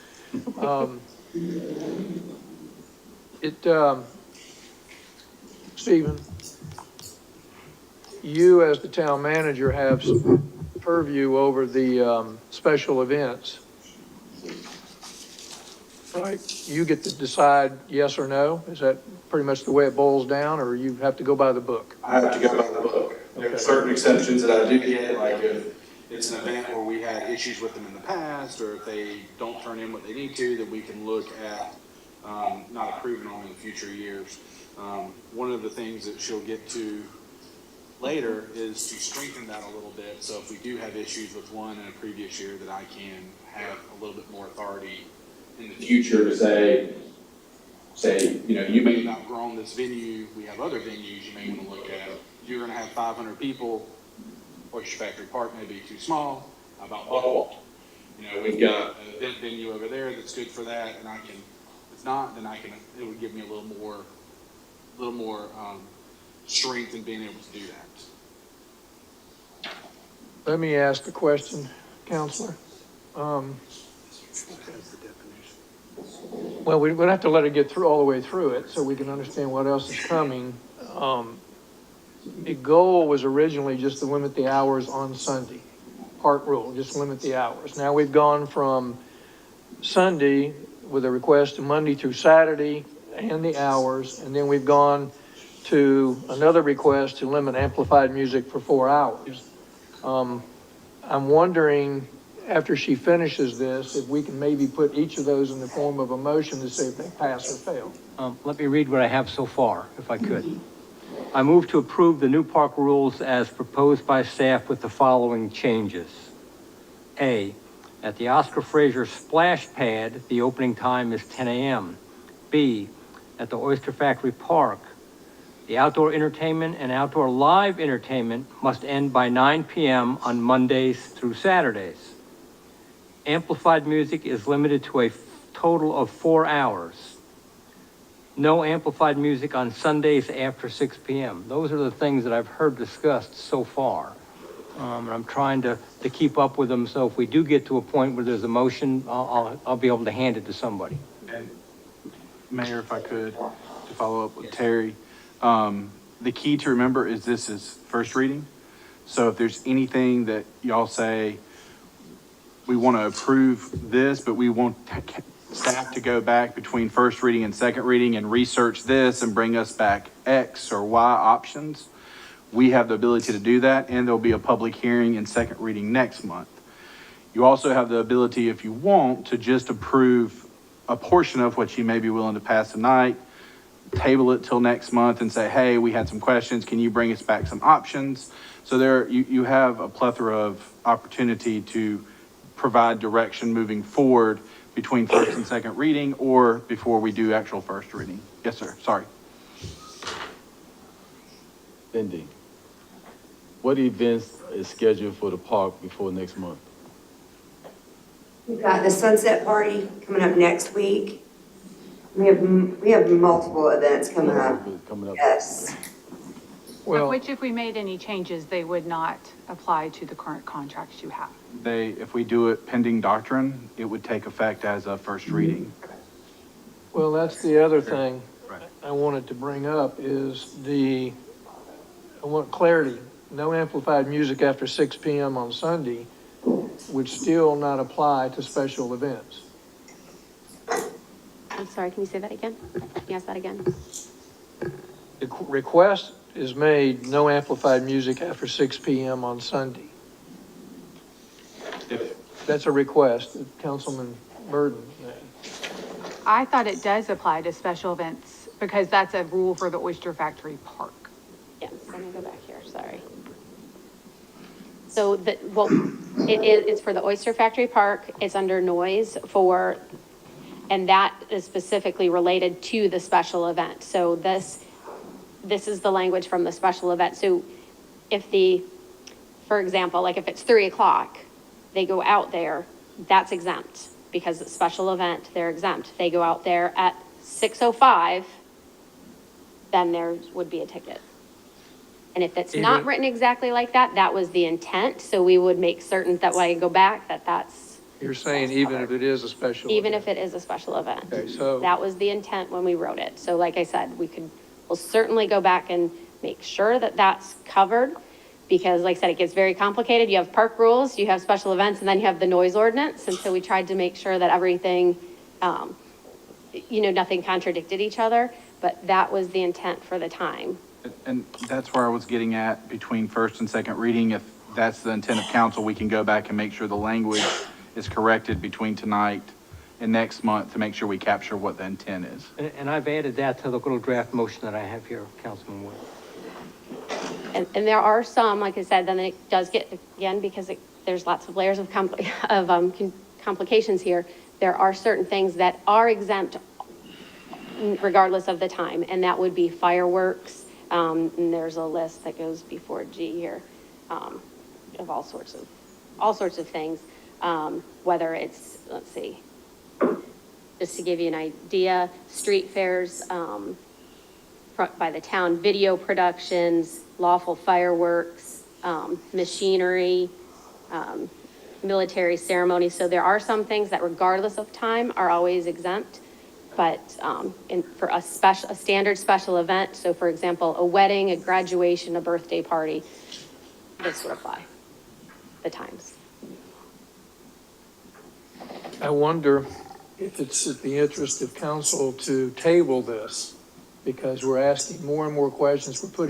We've gone from just lowering the hours on Sunday to trying to qualify a week long of music and amplification and hours that can be played. It seems to me we're getting in the weeds, which is exactly what the noise ordinance is. I totally agree. Absolutely. That was my suggestion early on, only because I understand definitely the frustrations of those who live it. And being there and having that, it does become a nuisance. I still advise that it would be in our best interest to really get a chance to sit down and workshop it, knowing that we've said it is outdated, and rushing to do things now, we're probably missing something or would overlook something that may still be a problem that we're going to approve. So I think to really be able to, give something that's going to work out the way that we want it and create the best thing going forward, we don't have to adjust again, we need to table it. I'll entertain a motion to table this. Noise outdoor entertainment and outdoor live entertainment is defined in Chapter 12, Environment, Article 3, are prohibited Oyster Factory Park, except between the hours of 12 and 10 p.m. on Mondays through Saturdays, and between the hours of 12 p.m. and 6, excluding the splash pad. Can I exclude the splash pad? I have another set of rules too for another park. Well, we'll just address this one right this minute. Can we do that? You can, your motion is to table the Oyster Factory Park changes. Thank you. The motion's made. Second. All in favor? Any other discussion? Let me ask that question. Did I get a first and a second? Yes. Okay. Is there any other discussion? All right, hearing none, the motion carries. Hold on, I'm sorry. You didn't get a motion. I thought you was making a motion. I've tried to read it, and basically I read the whole thing. Did you make the motion? Yes, I made the motion pertaining to Oyster Factory All Park, is what I read. We covered it. Aye. To table the Oyster Factory Park rules changes. The motion was to table the Oyster Factory Park rule changes. Right. Yes, Correct. correct. We also I had have New it. Riverside Village Park rules. Hang on. Well, we will make a motion on the splash pad and whatever you're coming up in just a moment. They're going to table just this portion. Excuse me. Yeah, I was looking for the first and, you're right, thank you. So we got a first and a second. All in favor, say aye. Aye. Thank you. For the record, Motion I carries. I'm back. You have a name. You have a name. Everybody. I was trying to keep everything together in one, but I think it made it more confusing, so my apologies. I'm sorry. Emily, I'm sorry, I didn't ask you your vote. You said nay? I said nay. I'm a nay on that. And Larry's back. Larry has the gavel back. Yeah, I'm back. So did y'all vote? I didn't hear y'all vote. It is, yes. 3-1. Are you back yet? Are you still, you sure? I'm waiting on Heather and you. Okay, am I back? All right, here's another park. Okay, so we had the splash pad, Oyster Factory Park, we're gonna hold, and then now New Riverside Village Park. So this one, as you know, is another park that was constructed there at May River Road and New Riverside Road. That's part of that development that was approved, that we refer to as New Riverside Village. There was a public-private partnership when there was a swap of a little bit of land that the developer constructed a town park for the public. With that, it was also required that the pond be stocked with fish so that people could use that. There's a fishing, and there's also a fishing platform. So the next step is we are getting ready to sign it. So we need some rules that we can reference. And the general rules will reflect the state rules as far as Department of Natural Resources concerning alligators and the language they require to make sure that people know to stay away from alligators, and then the fishing and the catch and release. We also made reference that there's no recreational swimming in these ponds. They're not designed for that, just with the alligators and the fish and things like that. That's not something, that was not our intention. And then no watercraft or kayaks or boats, with the exception of maintenance. And this is what that language would look like.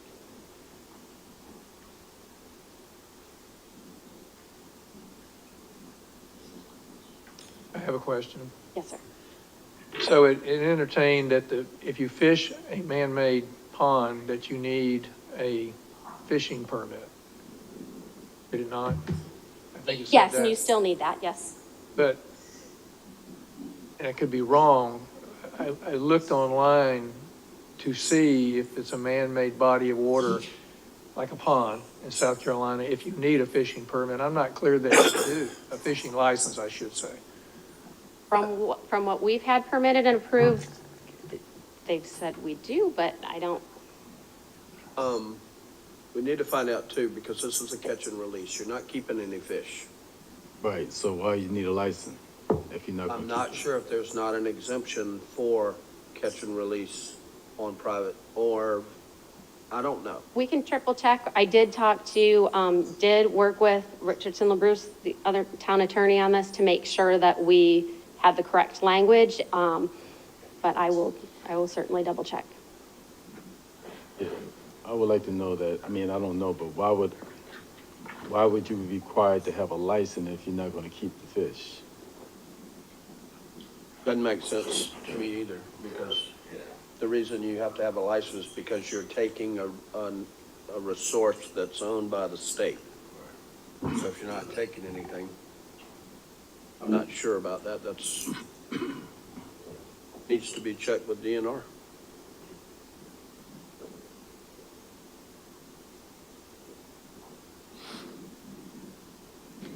Well, like I said, this is first reading, so should we find out something different, I can certainly revise that at second reading, or you could choose to table this part as well.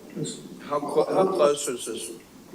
Do we have people trying to fish already? It's open, ready to go. We're just waiting to draft the signage, and before we do the signage, we have to reference the appropriate code numbers. So yes, it is operational right now. She had the right first, we can do the first reading and change it if need be. Okay. So, I do have a question, Heather, on, on that, in terms of what clarity is being requested of. Do we know whether or not the pond, in question right now is a licensed pond by the, SCDNR? I do not know what the DNR's relationship is with those ponds, but The only reason I ask is I think sometimes that's when the, I know the permitting or the license definitely becomes a requirement if it is, one that is. My so quick- we're gonna have to get that. My quick research seemingly indicates that a freshwater fishing license is required unless you are fishing in a privately owned pond. That makes it as clear as mud.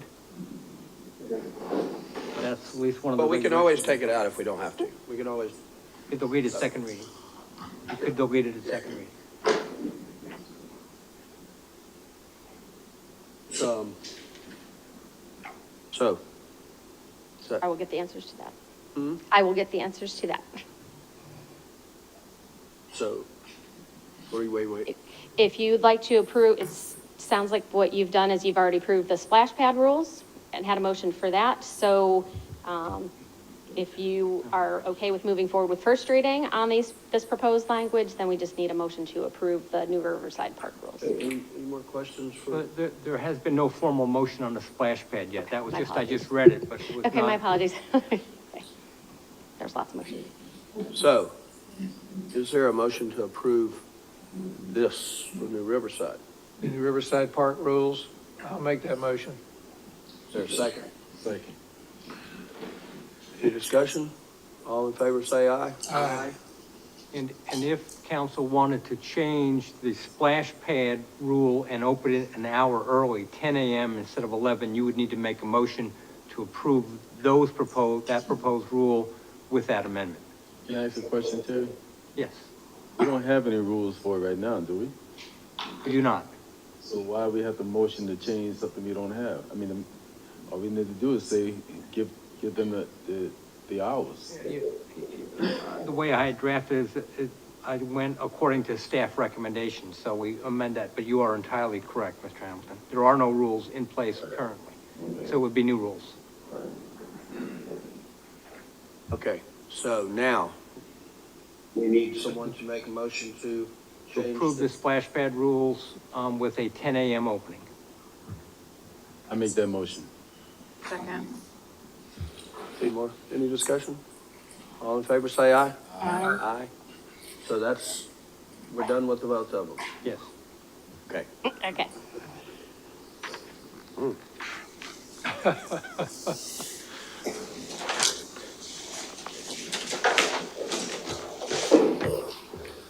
Okay, up next, consideration to approve the memorandum of understanding between the Town of Bluffton and Community Works to initiate the Town of Bluffton employee home buying program. Steve? Mayor and council, I want to talk about employees and some benefits for them here and some rules around them here for the next couple of items. The first one here is something that was proposed and budgeted for in the budget that council approved for fiscal year 24-25. It is to look at a home buyer program for our employees. We would be partnering with Community Works, which is a state organization throughout the state. As you know, the town is committed to attracting and retaining high quality of staff. You got to meet some of our new ones and those that were promoted earlier tonight. We're looking at this as a way to not only encourage recruitment and retention, but also provide our employees a chance to live where they work. As we know, as people have moved into our community, you have to live further out, you contribute to the traffic as you commute into work, you don't necessarily become part of the community that you work for if you have to live in a completely different community to be able, because that's where you can afford to go. As it's noted here, you will see that the median home price for 2024, depending on the two zip codes, 29909 and 29910, we're well over $500,000, pushing 515 and 517 between the two different zip codes. As we know, the supply for affordable housing is very low, which is why it's a priority for council, which is one of the reasons that you heard from Kevin Eichert earlier tonight, and approving the amendment to the comp plan so we can start using ATAX funds to encourage more affordable housing. One thing I will say is you will hear me talk about AMI and use that as a guide for this. The key to remember for this is not an affordable housing program for our employees. It's a home ownership program for our employees. Like I said, to encourage our employees and try to help them live where they work and the community that they represent. We use AMI because it helps give us a guide for what the area and median income is. That's what the HUD uses to help determine income rates for families, and it fluctuates year to year based on previous year data. So it gives us something that we can use as a base, that we don't have to come back every year and try to adjust or say, okay, well, we started at $50,000 5 years ago. What do we want to move it to now? The AMI is a living, breathing number that fluctuates that we use for other things. So it gives us a good base number that we can go from. So with that, because you hear AMI, we use that a lot for affordable housing. I'm trying to keep y'all from thinking of this as an affordable housing program more so than just an employee housing program. With that being said, you all are familiar with AMI and just kind of the different levels with percentages that we are target within the community and how they kind of line up. So what we're looking at is a proposed program, and this is based on, we did take this to hear from the Affordable Housing Committee to make sure they felt we were doing enough based on what they've heard from affordable housing developers, based on what they've seen with projects, to make sure that we were doing enough to make it beneficial for our employees. So what they recommended was one change, but and that's reflected in here. So we originally proposed starting at the 80 to 120% range with $20,000, or anybody below 120% with a $20,000 benefit. The Affordable Housing Committee recommended that we need to do more for the 80% and below. So they recommended that we create a new tier for those that are at 80% or below area median income. And so they suggested that we do $25,000 for them. So I'm going to get into the program details in a minute on how it's set up, how it works. But these are the tiers that we would be looking at, and it kind of gives you a breakdown on who would qualify within our employee base for the different tiers. So as you can see, if you look at the 120% and below, that makes up 75% of our employees within the town. That's the vast majority of them. And then once you get higher up and you reduce that amount, we get into a lot lower percentages for our employees. So again, the bigger benefit to help with home ownership would be for those that are making the lower amounts within the town. So why did we look at the numbers that we're looking at? We're using the 30% guideline that's used for when you try to buy a home. So what the rule is you should only use 30% of your income to go towards either a mortgage or rent payment. So if you look at a $375,000 house purchase nowadays with about a 7% interest rate, you would have a monthly mortgage payment of about $2,500. And that also shows the fair market rent for a one bedroom currently in Beaufort County is just short of $1,500. So we use that as a guide to kind of show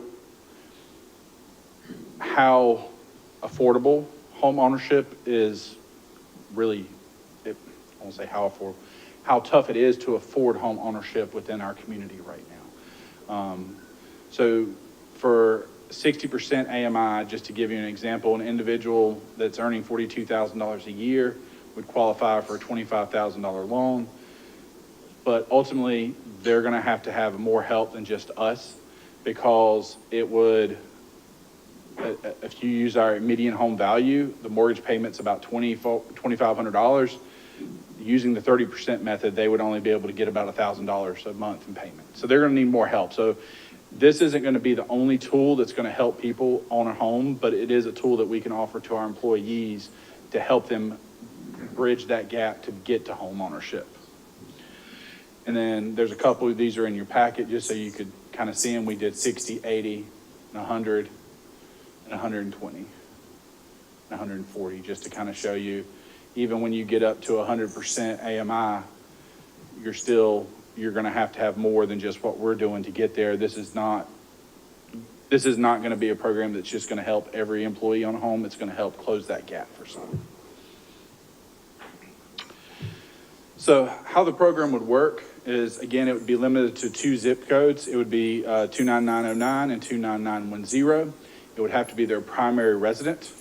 Property would have to be in good condition and ready for occupancy within 90 days of closing. The total of mortgages cannot exceed 100% of the appraised value.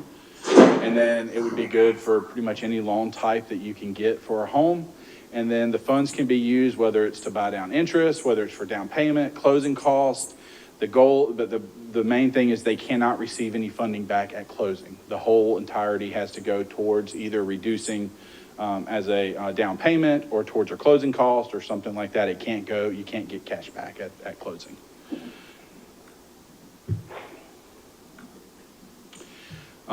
So for the employee to be eligible, they would have to be past their initial probationary period and in good standing with the town.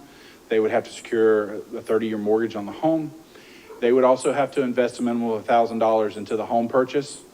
And we would work with Community Works to put them through an orientation or educational workshop, like it does financial literacy and stuff like that, to help them understand how to do a budget and how the other costs with home ownership and et cetera. Steve, one question on that. They must secure a 30-year mortgage? Yeah, go back. What if they don't want but a 20-year mortgage? Is that? I mean, is that just typed that way, or? I'd have to go back and look and see if that is, Andy, do you know, is that a requirement of Community Works? Could we adjust that? Okay. So we could work with that and adjust that and say they just have to secure a fixed rate mortgage. I would say if somebody can afford a 10-year mortgage on a home they're buying, I don't know that they necessarily need our program. I was thinking. No, I'm saying maybe a 20, but, Yeah. but, you know, this doesn't mean what their spouse's income is. Correct. For our town employees. For our town employees. Based on their salaries. So if council would like, we can go back and just say must secure between a 15 and 30-year mortgage on their home. Yeah. I just wouldn't. Or we could just say secure a mortgage not to exceed 30 years. If they don't get the mortgage, they don't get the money. Yeah. So. Okay. Is that any issues with something like that with the rest of council? No, I think it's Okay. good to hear. Just want to make sure. So the way that, to continue with the program terms, so it's secured through a promissory note and becomes a lien on the property. It becomes a subordinate lien on the property. So the primary mortgage would be 1, this would be 2, 3, wherever it falls in line. And it's forgiven. It's 0 interest and it's forgiven after 5 years. So pretty much every month that you work for the town, we forgive that. We forgive 1/60th of the loan.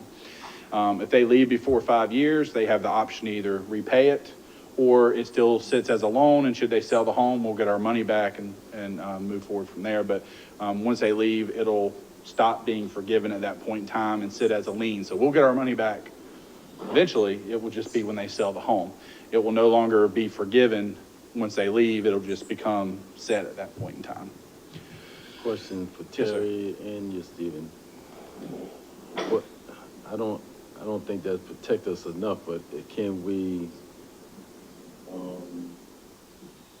file a complaint against someone who leaves for repayment immediately? But there would be a promissory note and a mortgage that would document this relationship. But as it stands now, if they decide to keep their home for 30 years, you can't get our money back. If our note and mortgage. For 5 years, working for the town for 5 years, they don't have to pay Forgiven? none of it back. Okay. It's forgiven. Yeah, but If they left after 2 years, Right. we would have a provision, we would build in a provision that says it would be due in full. Whatever's left would be due in full within 6, 8 months, whatever the council wanted, after you leaving employment. Okay. And if they fail to pay that, then we would have the rights of any mortgage holder to move forward. That's fair. All right. Okay. So we would need to adjust that within the program. I'm not against, if council would like, we can look at a 12-month time period after they leave for repayment. Or we can, we could also do a combination of, should they leave, whatever, PTO, any of that kind of stuff that's left, we could take that, remove it, and have them pay the difference at that point in time. So we could look at some sort of combination. I think I get what you're trying to do to protect it, but I would think from my perspective, I would rather have a timeline, instead of taking PTO and stuff like that.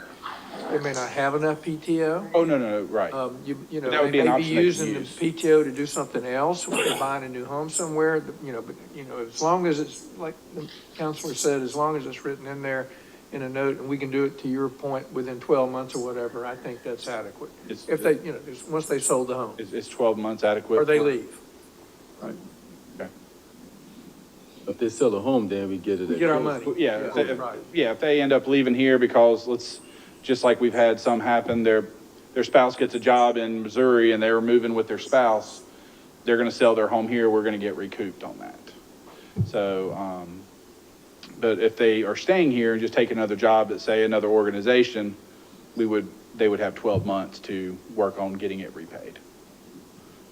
And however they wanna do that, whether it's using PTO, whatever, they could do so. Okay, so you make a note of that? Okay. Right now, this would be provided on a first come, first served basis. When we did the budget for this year, we set a certain amount of money aside based on funding one at each level. So if it ends up being high interest in this, we would have to either cut it off, or we could come back to council with an amendment and ask to move additional funds in to be able to cover additional programs or additional loans for employees. But right now, we have enough in there to do one at each level. One in each level? Yes, sir. So again, this is a partnership with Community Works, so everything that we do would be through an MOU with them. So what you would be doing tonight is pretty much approving for me to take these terms, ask them to set the program up to implement it on behalf of the town. Right now, they do this for about 7 or 8 other organizations. They do it for the city of Beaufort. They do Beaufort Memorial Hospitals. They do the city of Florence, city of Spartanburg, city of Greenville. They do about 8, I think it's about 7 or 8 throughout the entire state. And they, just looking to make sure I hit them. Yeah, they do city of Goose Creek as well. So they do a bunch of these throughout the state. So what we would be doing is entering an MOU, and we would set the details up based on what our program would be. And then if anybody's interested, they would work through Community Works, and they would actually set the lien and do all that kind of work for us on our behalf. How do we pay them? I know they don't We- do nothing for free. That's my question.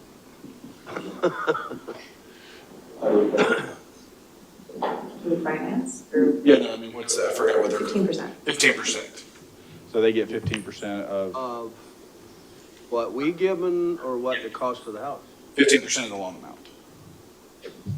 So if we do a $10,000 loan, they would get $1,500 for handling everything. If we do $20,000, they would get $3,000. So they would be our program Negotiate that managers. first. Sir? Should let me negotiate that. So, and that's I hate to say it, that's what every other It's a town lot. does. And I would say we could do it ourselves, but then we would end up paying Terry and Richardson to handle all the legal side of it. 10%. Sounds like we got a bid more. Sorry, couldn't help myself. So if council was good, you would be making a motion to approve the MOU between the town of Bluffton and Community Works and authorize me to execute that. That MOU will outline the terms that we've talked tonight, including the changes that we discussed. And I'll make sure that as we work through that we finalize and make sure we captured everything that council said. And the goal would be we would then take, once the MOU is in place, we would set up our program, and we would share that out to all of our employees and start encouraging any that are interested to seek information and apply. So outside of that, I can answer any questions that council may have. I have, go ahead, Brittany. So I have some questions and some concerns. I'm grateful to see that we do have a program that incentivizes a path for employees to be able to access affordable housing. But my concern comes in as we know our AMI increases, so does affordability. So what a person, going into Palmetto Bluff can afford is different from a person who's, in need of it, might be on like an hourly range. So I'm interested to see, will those who really need to utilize the program, since it's first come, first serve, receive some type of preference in terms of if we have 6-figure salaried employees opposed to an hourly salaried employee? How are we going to determine the person who's really in need of it the most is going to be able to benefit from it, as we want to make sure that those are the ones that are able to access, something that this program is offering as well. It's a great question. Right now, there would not be any parameters in there. Like I said, it's first come, first serve, the way it's set up. I think what we can do is we can see what the interest is in it. Right now, I have no idea what the interest may be in it. I know that if we had the program in place last year, that we would have had, we have a lady who comes to our Affordable Housing Committee meetings who's been trying to purchase homes. She would have been one of the first ones to sign up to do it. But we weren't, we had to get it in for this budget year. If council would like, we can always say that instead of starting it out first come, first serve, is we can say that we'll hold one at each level. and then we can see how they get taken. It's first come, first served at each level, and if we see there's a high demand at a certain level, we can then come back and see if we want to move more money into a different program, or, you know, replenish the other levels. Right.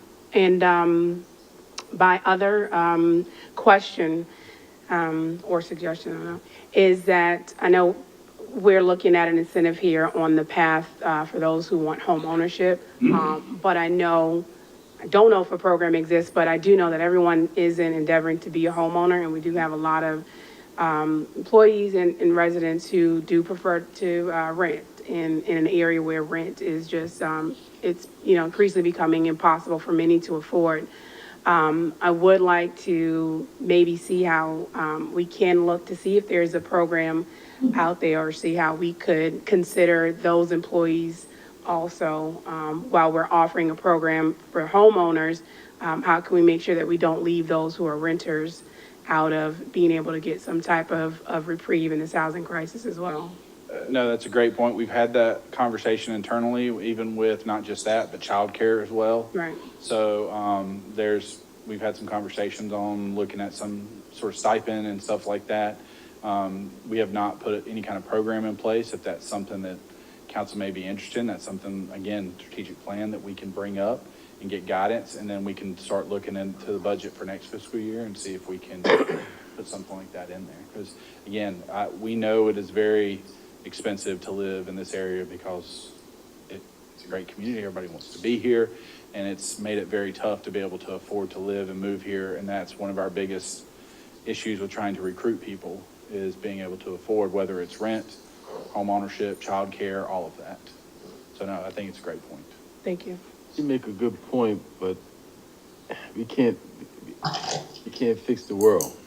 And with a little bit, with the little bit limited resources in this budget, maybe next time we can do something different. But I don't want us to think that we can fix the world and flex this magic wand and make Bluffton livable at every aspect. It's almost the same thing with affordable housing. You know, if you try to do everything, then you really can't make an impact, because you can't make it's like you're trying to do too much and you don't get anything done. That's happened in the different walks of life. For an example, somebody have 3 jobs, but which one really pays the bill? So you're trying to do too many things and not focus on what probably could make you happy. So I've been doing this a long time with affordable housing, and I know trying to scratch the surface is hard, but you have to have a focus. And hone in on that focus, get something accomplished, and celebrate that. To Council Hamilton's point, I agree, and I'm not saying that that's something we set in our budget to do, but going back to the point of this program, this isn't something that we're offering on our own. We are going through Community Works, and I'm saying if we are looking at programs on the path of home ownership, there are programs out there that exist. As an educator in Florida, there was a group similar to Community Works that piloted something to different organizations, and it focused on rental options and trying to recruit public servants, whether they were educators, first responders, what have you. And there were parameters that came with it, but it was a benefit to the organization that didn't require a lot of out-of-pocket expenses. So I'm just saying, if we're going to explore incentives like this that someone else is offering for homeowners, we should be able to consider exploring options that exist out there too for the rental community, because affordable housing isn't an issue that any community is going to solve on their own. You have to have partners in whatever route we're taking. And I'm just saying, don't exclude anyone if the option presents itself. I hear you both, and I've worked with Fred for a long time on this topic, and it's probably been the most challenging topic since I've been a councilman. By far, it's very complicated. And, one thing I would throw out is when we do our apartment complex, there's nothing that prevents us from having a few set aside for our own people from a rental perspective. The rental world is now more expensive than having a mortgage in Bluffton. The only other thing I'd like to say is, as we progress down the road on this program, I would love you to come back in a year, because when I looked at the numbers in your report, you know, the money that was being saved almost in every one of the examples was like $100 a month or something. It wasn't a whole lot on the mortgage payment. And then the issue still remains that y'all know better than anybody, because you're well aware of this, but the issue remains the housing cost is so abhorrently high. I don't know, you can't buy a $150,000 house in Bluffton, and you probably can't find one anymore for 200. So the problem is the market goes up, the mortgages go up, everything goes up, and they're still in the weeds in what they're actually saving monthly. But this is a good start. So what I'm saying is, let's come back and revisit this a year from now to tweak it or whatever we need to do to maybe make it work better. I agree. Got to start somewhere. That's right. Hit a single. Ms. Burden, any comments? I just have a question. I just want to confirm that this also would apply to the police department. All town employees. Just making sure. Thank you. Okay, anybody want to make a motion? I'll make the motion, Mayor. I make a motion to approve the memorandum of understanding between the town of Bluffton and Community Works, and to authorize the town manager to execute on behalf of the town. Second, anybody? Second. Any discussion? All in favor, say aye. Aye. Aye. That's unanimous. Now, you're still up Give there. me again. Consideration of Still approval on of the employees. update. So what, in front of you, again, is to talk about employees. It is time. We've had some updates to our Town of Bluffton Employee Handbook. We do this every couple of years, 3 years. What really started at this time is there was a new federal harassment, correct? Yeah, EEOC guidance on harassment.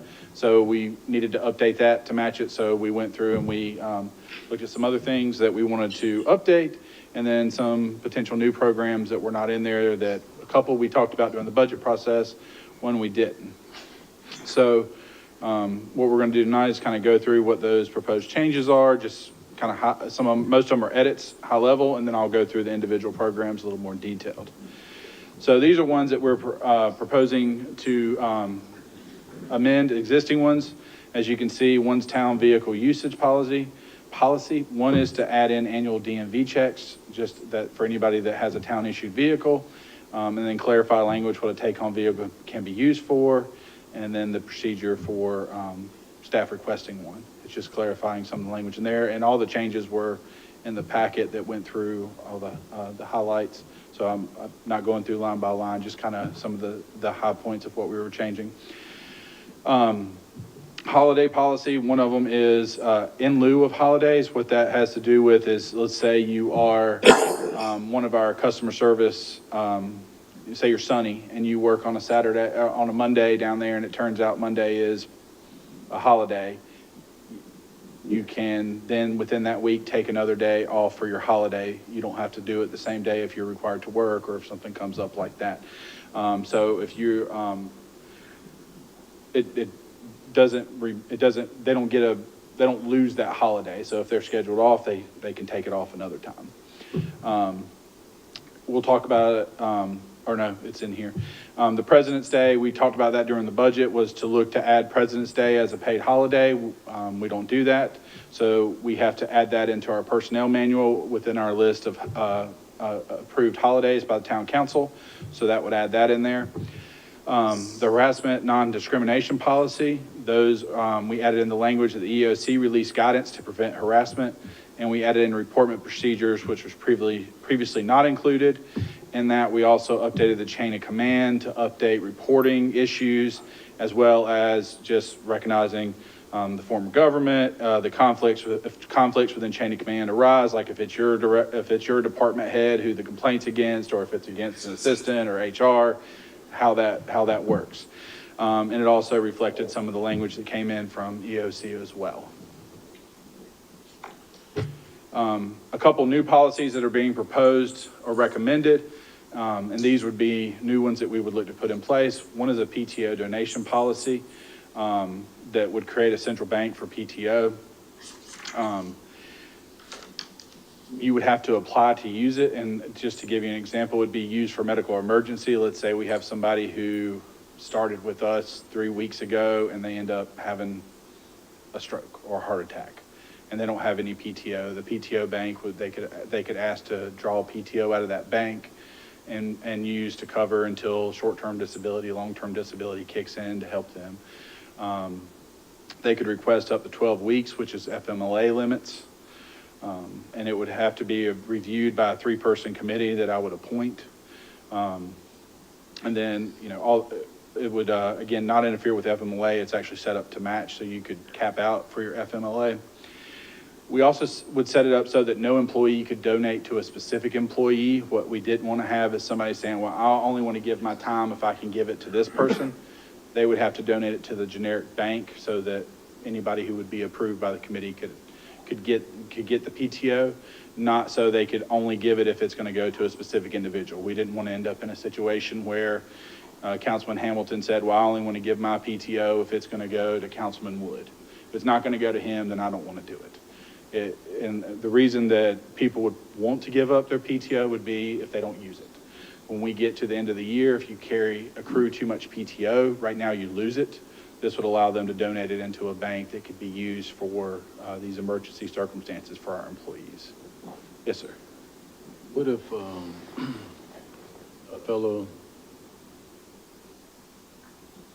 employee had a bad situation, family member, child was sick, and that person needed extra time, and someone in that department realized that and said, I like to give my PTO to him or her so that she could spend some more time with the family. So right now, that's not allowed. There's not a way to do that right now.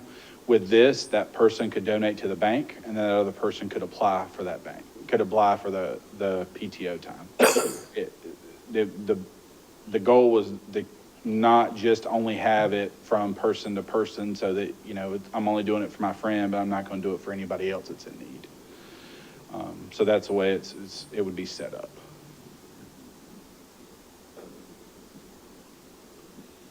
Any other questions on that? I have a question. I didn't have a question on this, but you just addressed the chain of command policy, right? I wanted to go back to that. Okay. So in looking at all possible scenarios when it comes to chain of command, I see what you have in here that person should follow that, then it gets followed up through HR. What happens if a person has a complaint to file against HR? Who then do they communicate with? They can report to their supervisor, who is the assistant town manager, and if it's with them, then they can report to me. And this doesn't impede or take away from the grievance committee? This Not works at in all. tandem with them? Correct. This is just if you need to report harassment, you need to report it up your chain of command quickly, efficiently, and in a timely manner so it can be addressed. And again, part of that is we updated it with the EOC stuff because we want to make sure that if you're going to report your harassment, that you're following the proper process, because if you don't report stuff properly, then it may not get addressed in a timely manner. So we want to make sure they're following that. Any more questions? Okay. All right. Next one is paid parental leave. Again, we talked about this during the budget process. The state signed legislation May 13th, 2024, allowing paid parental leave for state employees. What we're looking to do is to model what the state approved. City of Beaufort is proposing to implement it this year. Beaufort County already does it. So the way it's set up is the person who is giving birth or the primary caregiver, if you're adopting, would be allowed 6 weeks of PTO to be able to take care of the responsibilities associated with that.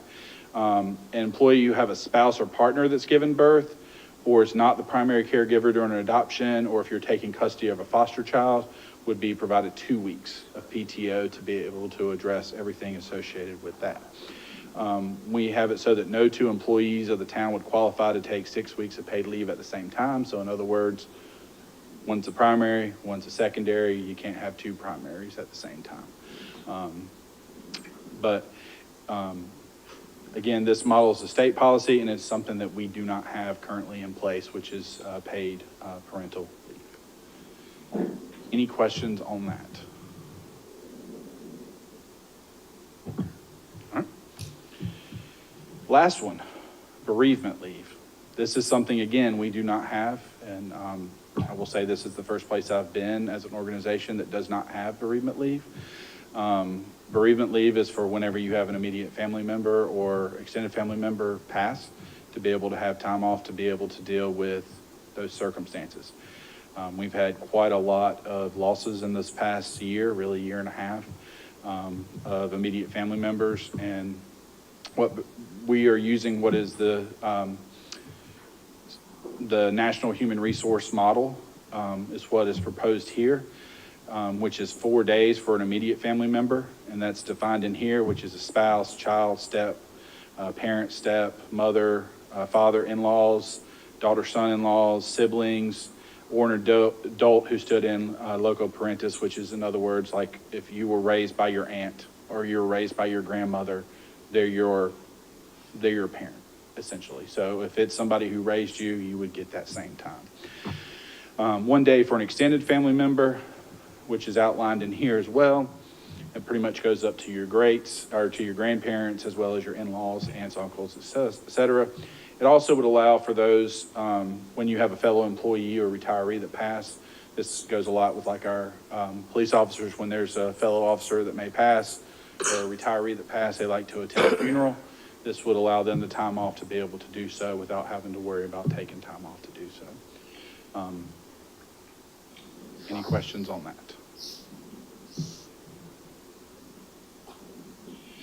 So upon adoption of the resolution, we will update our policies. We will also conduct training sessions. We send out videos to all of our employees they have to watch that will go through all the updated policies. And we will, the new ones, we will send out the new guides on those, as well as the one that you approved previously with the home ownership program. We'll send out that as well. So we will update and send this out, and hopefully we won't have to come back for another 3 years to do this again. Asking council to approve. If you do not have any further questions, I have a motion here if you would like to take an action. Anyone? Questions, anyone? Someone want to make this motion? Make a motion. I move to approve a resolution in support of the adoption of the revised employee handbook. Is there a second? Second. Any discussion? All in favor, say aye. Aye. Unanimous. Okay. Next, consideration of an ordinance authorizing the conveyance of certain real property owned by the town of Bluffton to Beaufort County, located adjacent to 140 Buck Island Road and consisting of 0.072 acres, more or less, and identified as a portion of Beaufort County tax map number R61003100000030000, and authorizing the execution and recording of associated documents. All right, Mayor and Council, so as you know, we purchased 140 Buck Island Road back in January. During the due diligence period, we noticed that a portion of the county stormwater pond, when they built Bluffton Parkway, when they put the stormwater pond in, the top of the bank actually crossed our property by about 5 feet on a couple on the west and the south. And then a portion of the multi-purpose trail that they built actually went about a foot or two over on our property. What we want to do is clean that up. So this shows where that is. So you can see the red areas there. Up at the top, you can see where our property line goes, and you can see the little dashed lines where their side multi-purpose path actually comes across on our property.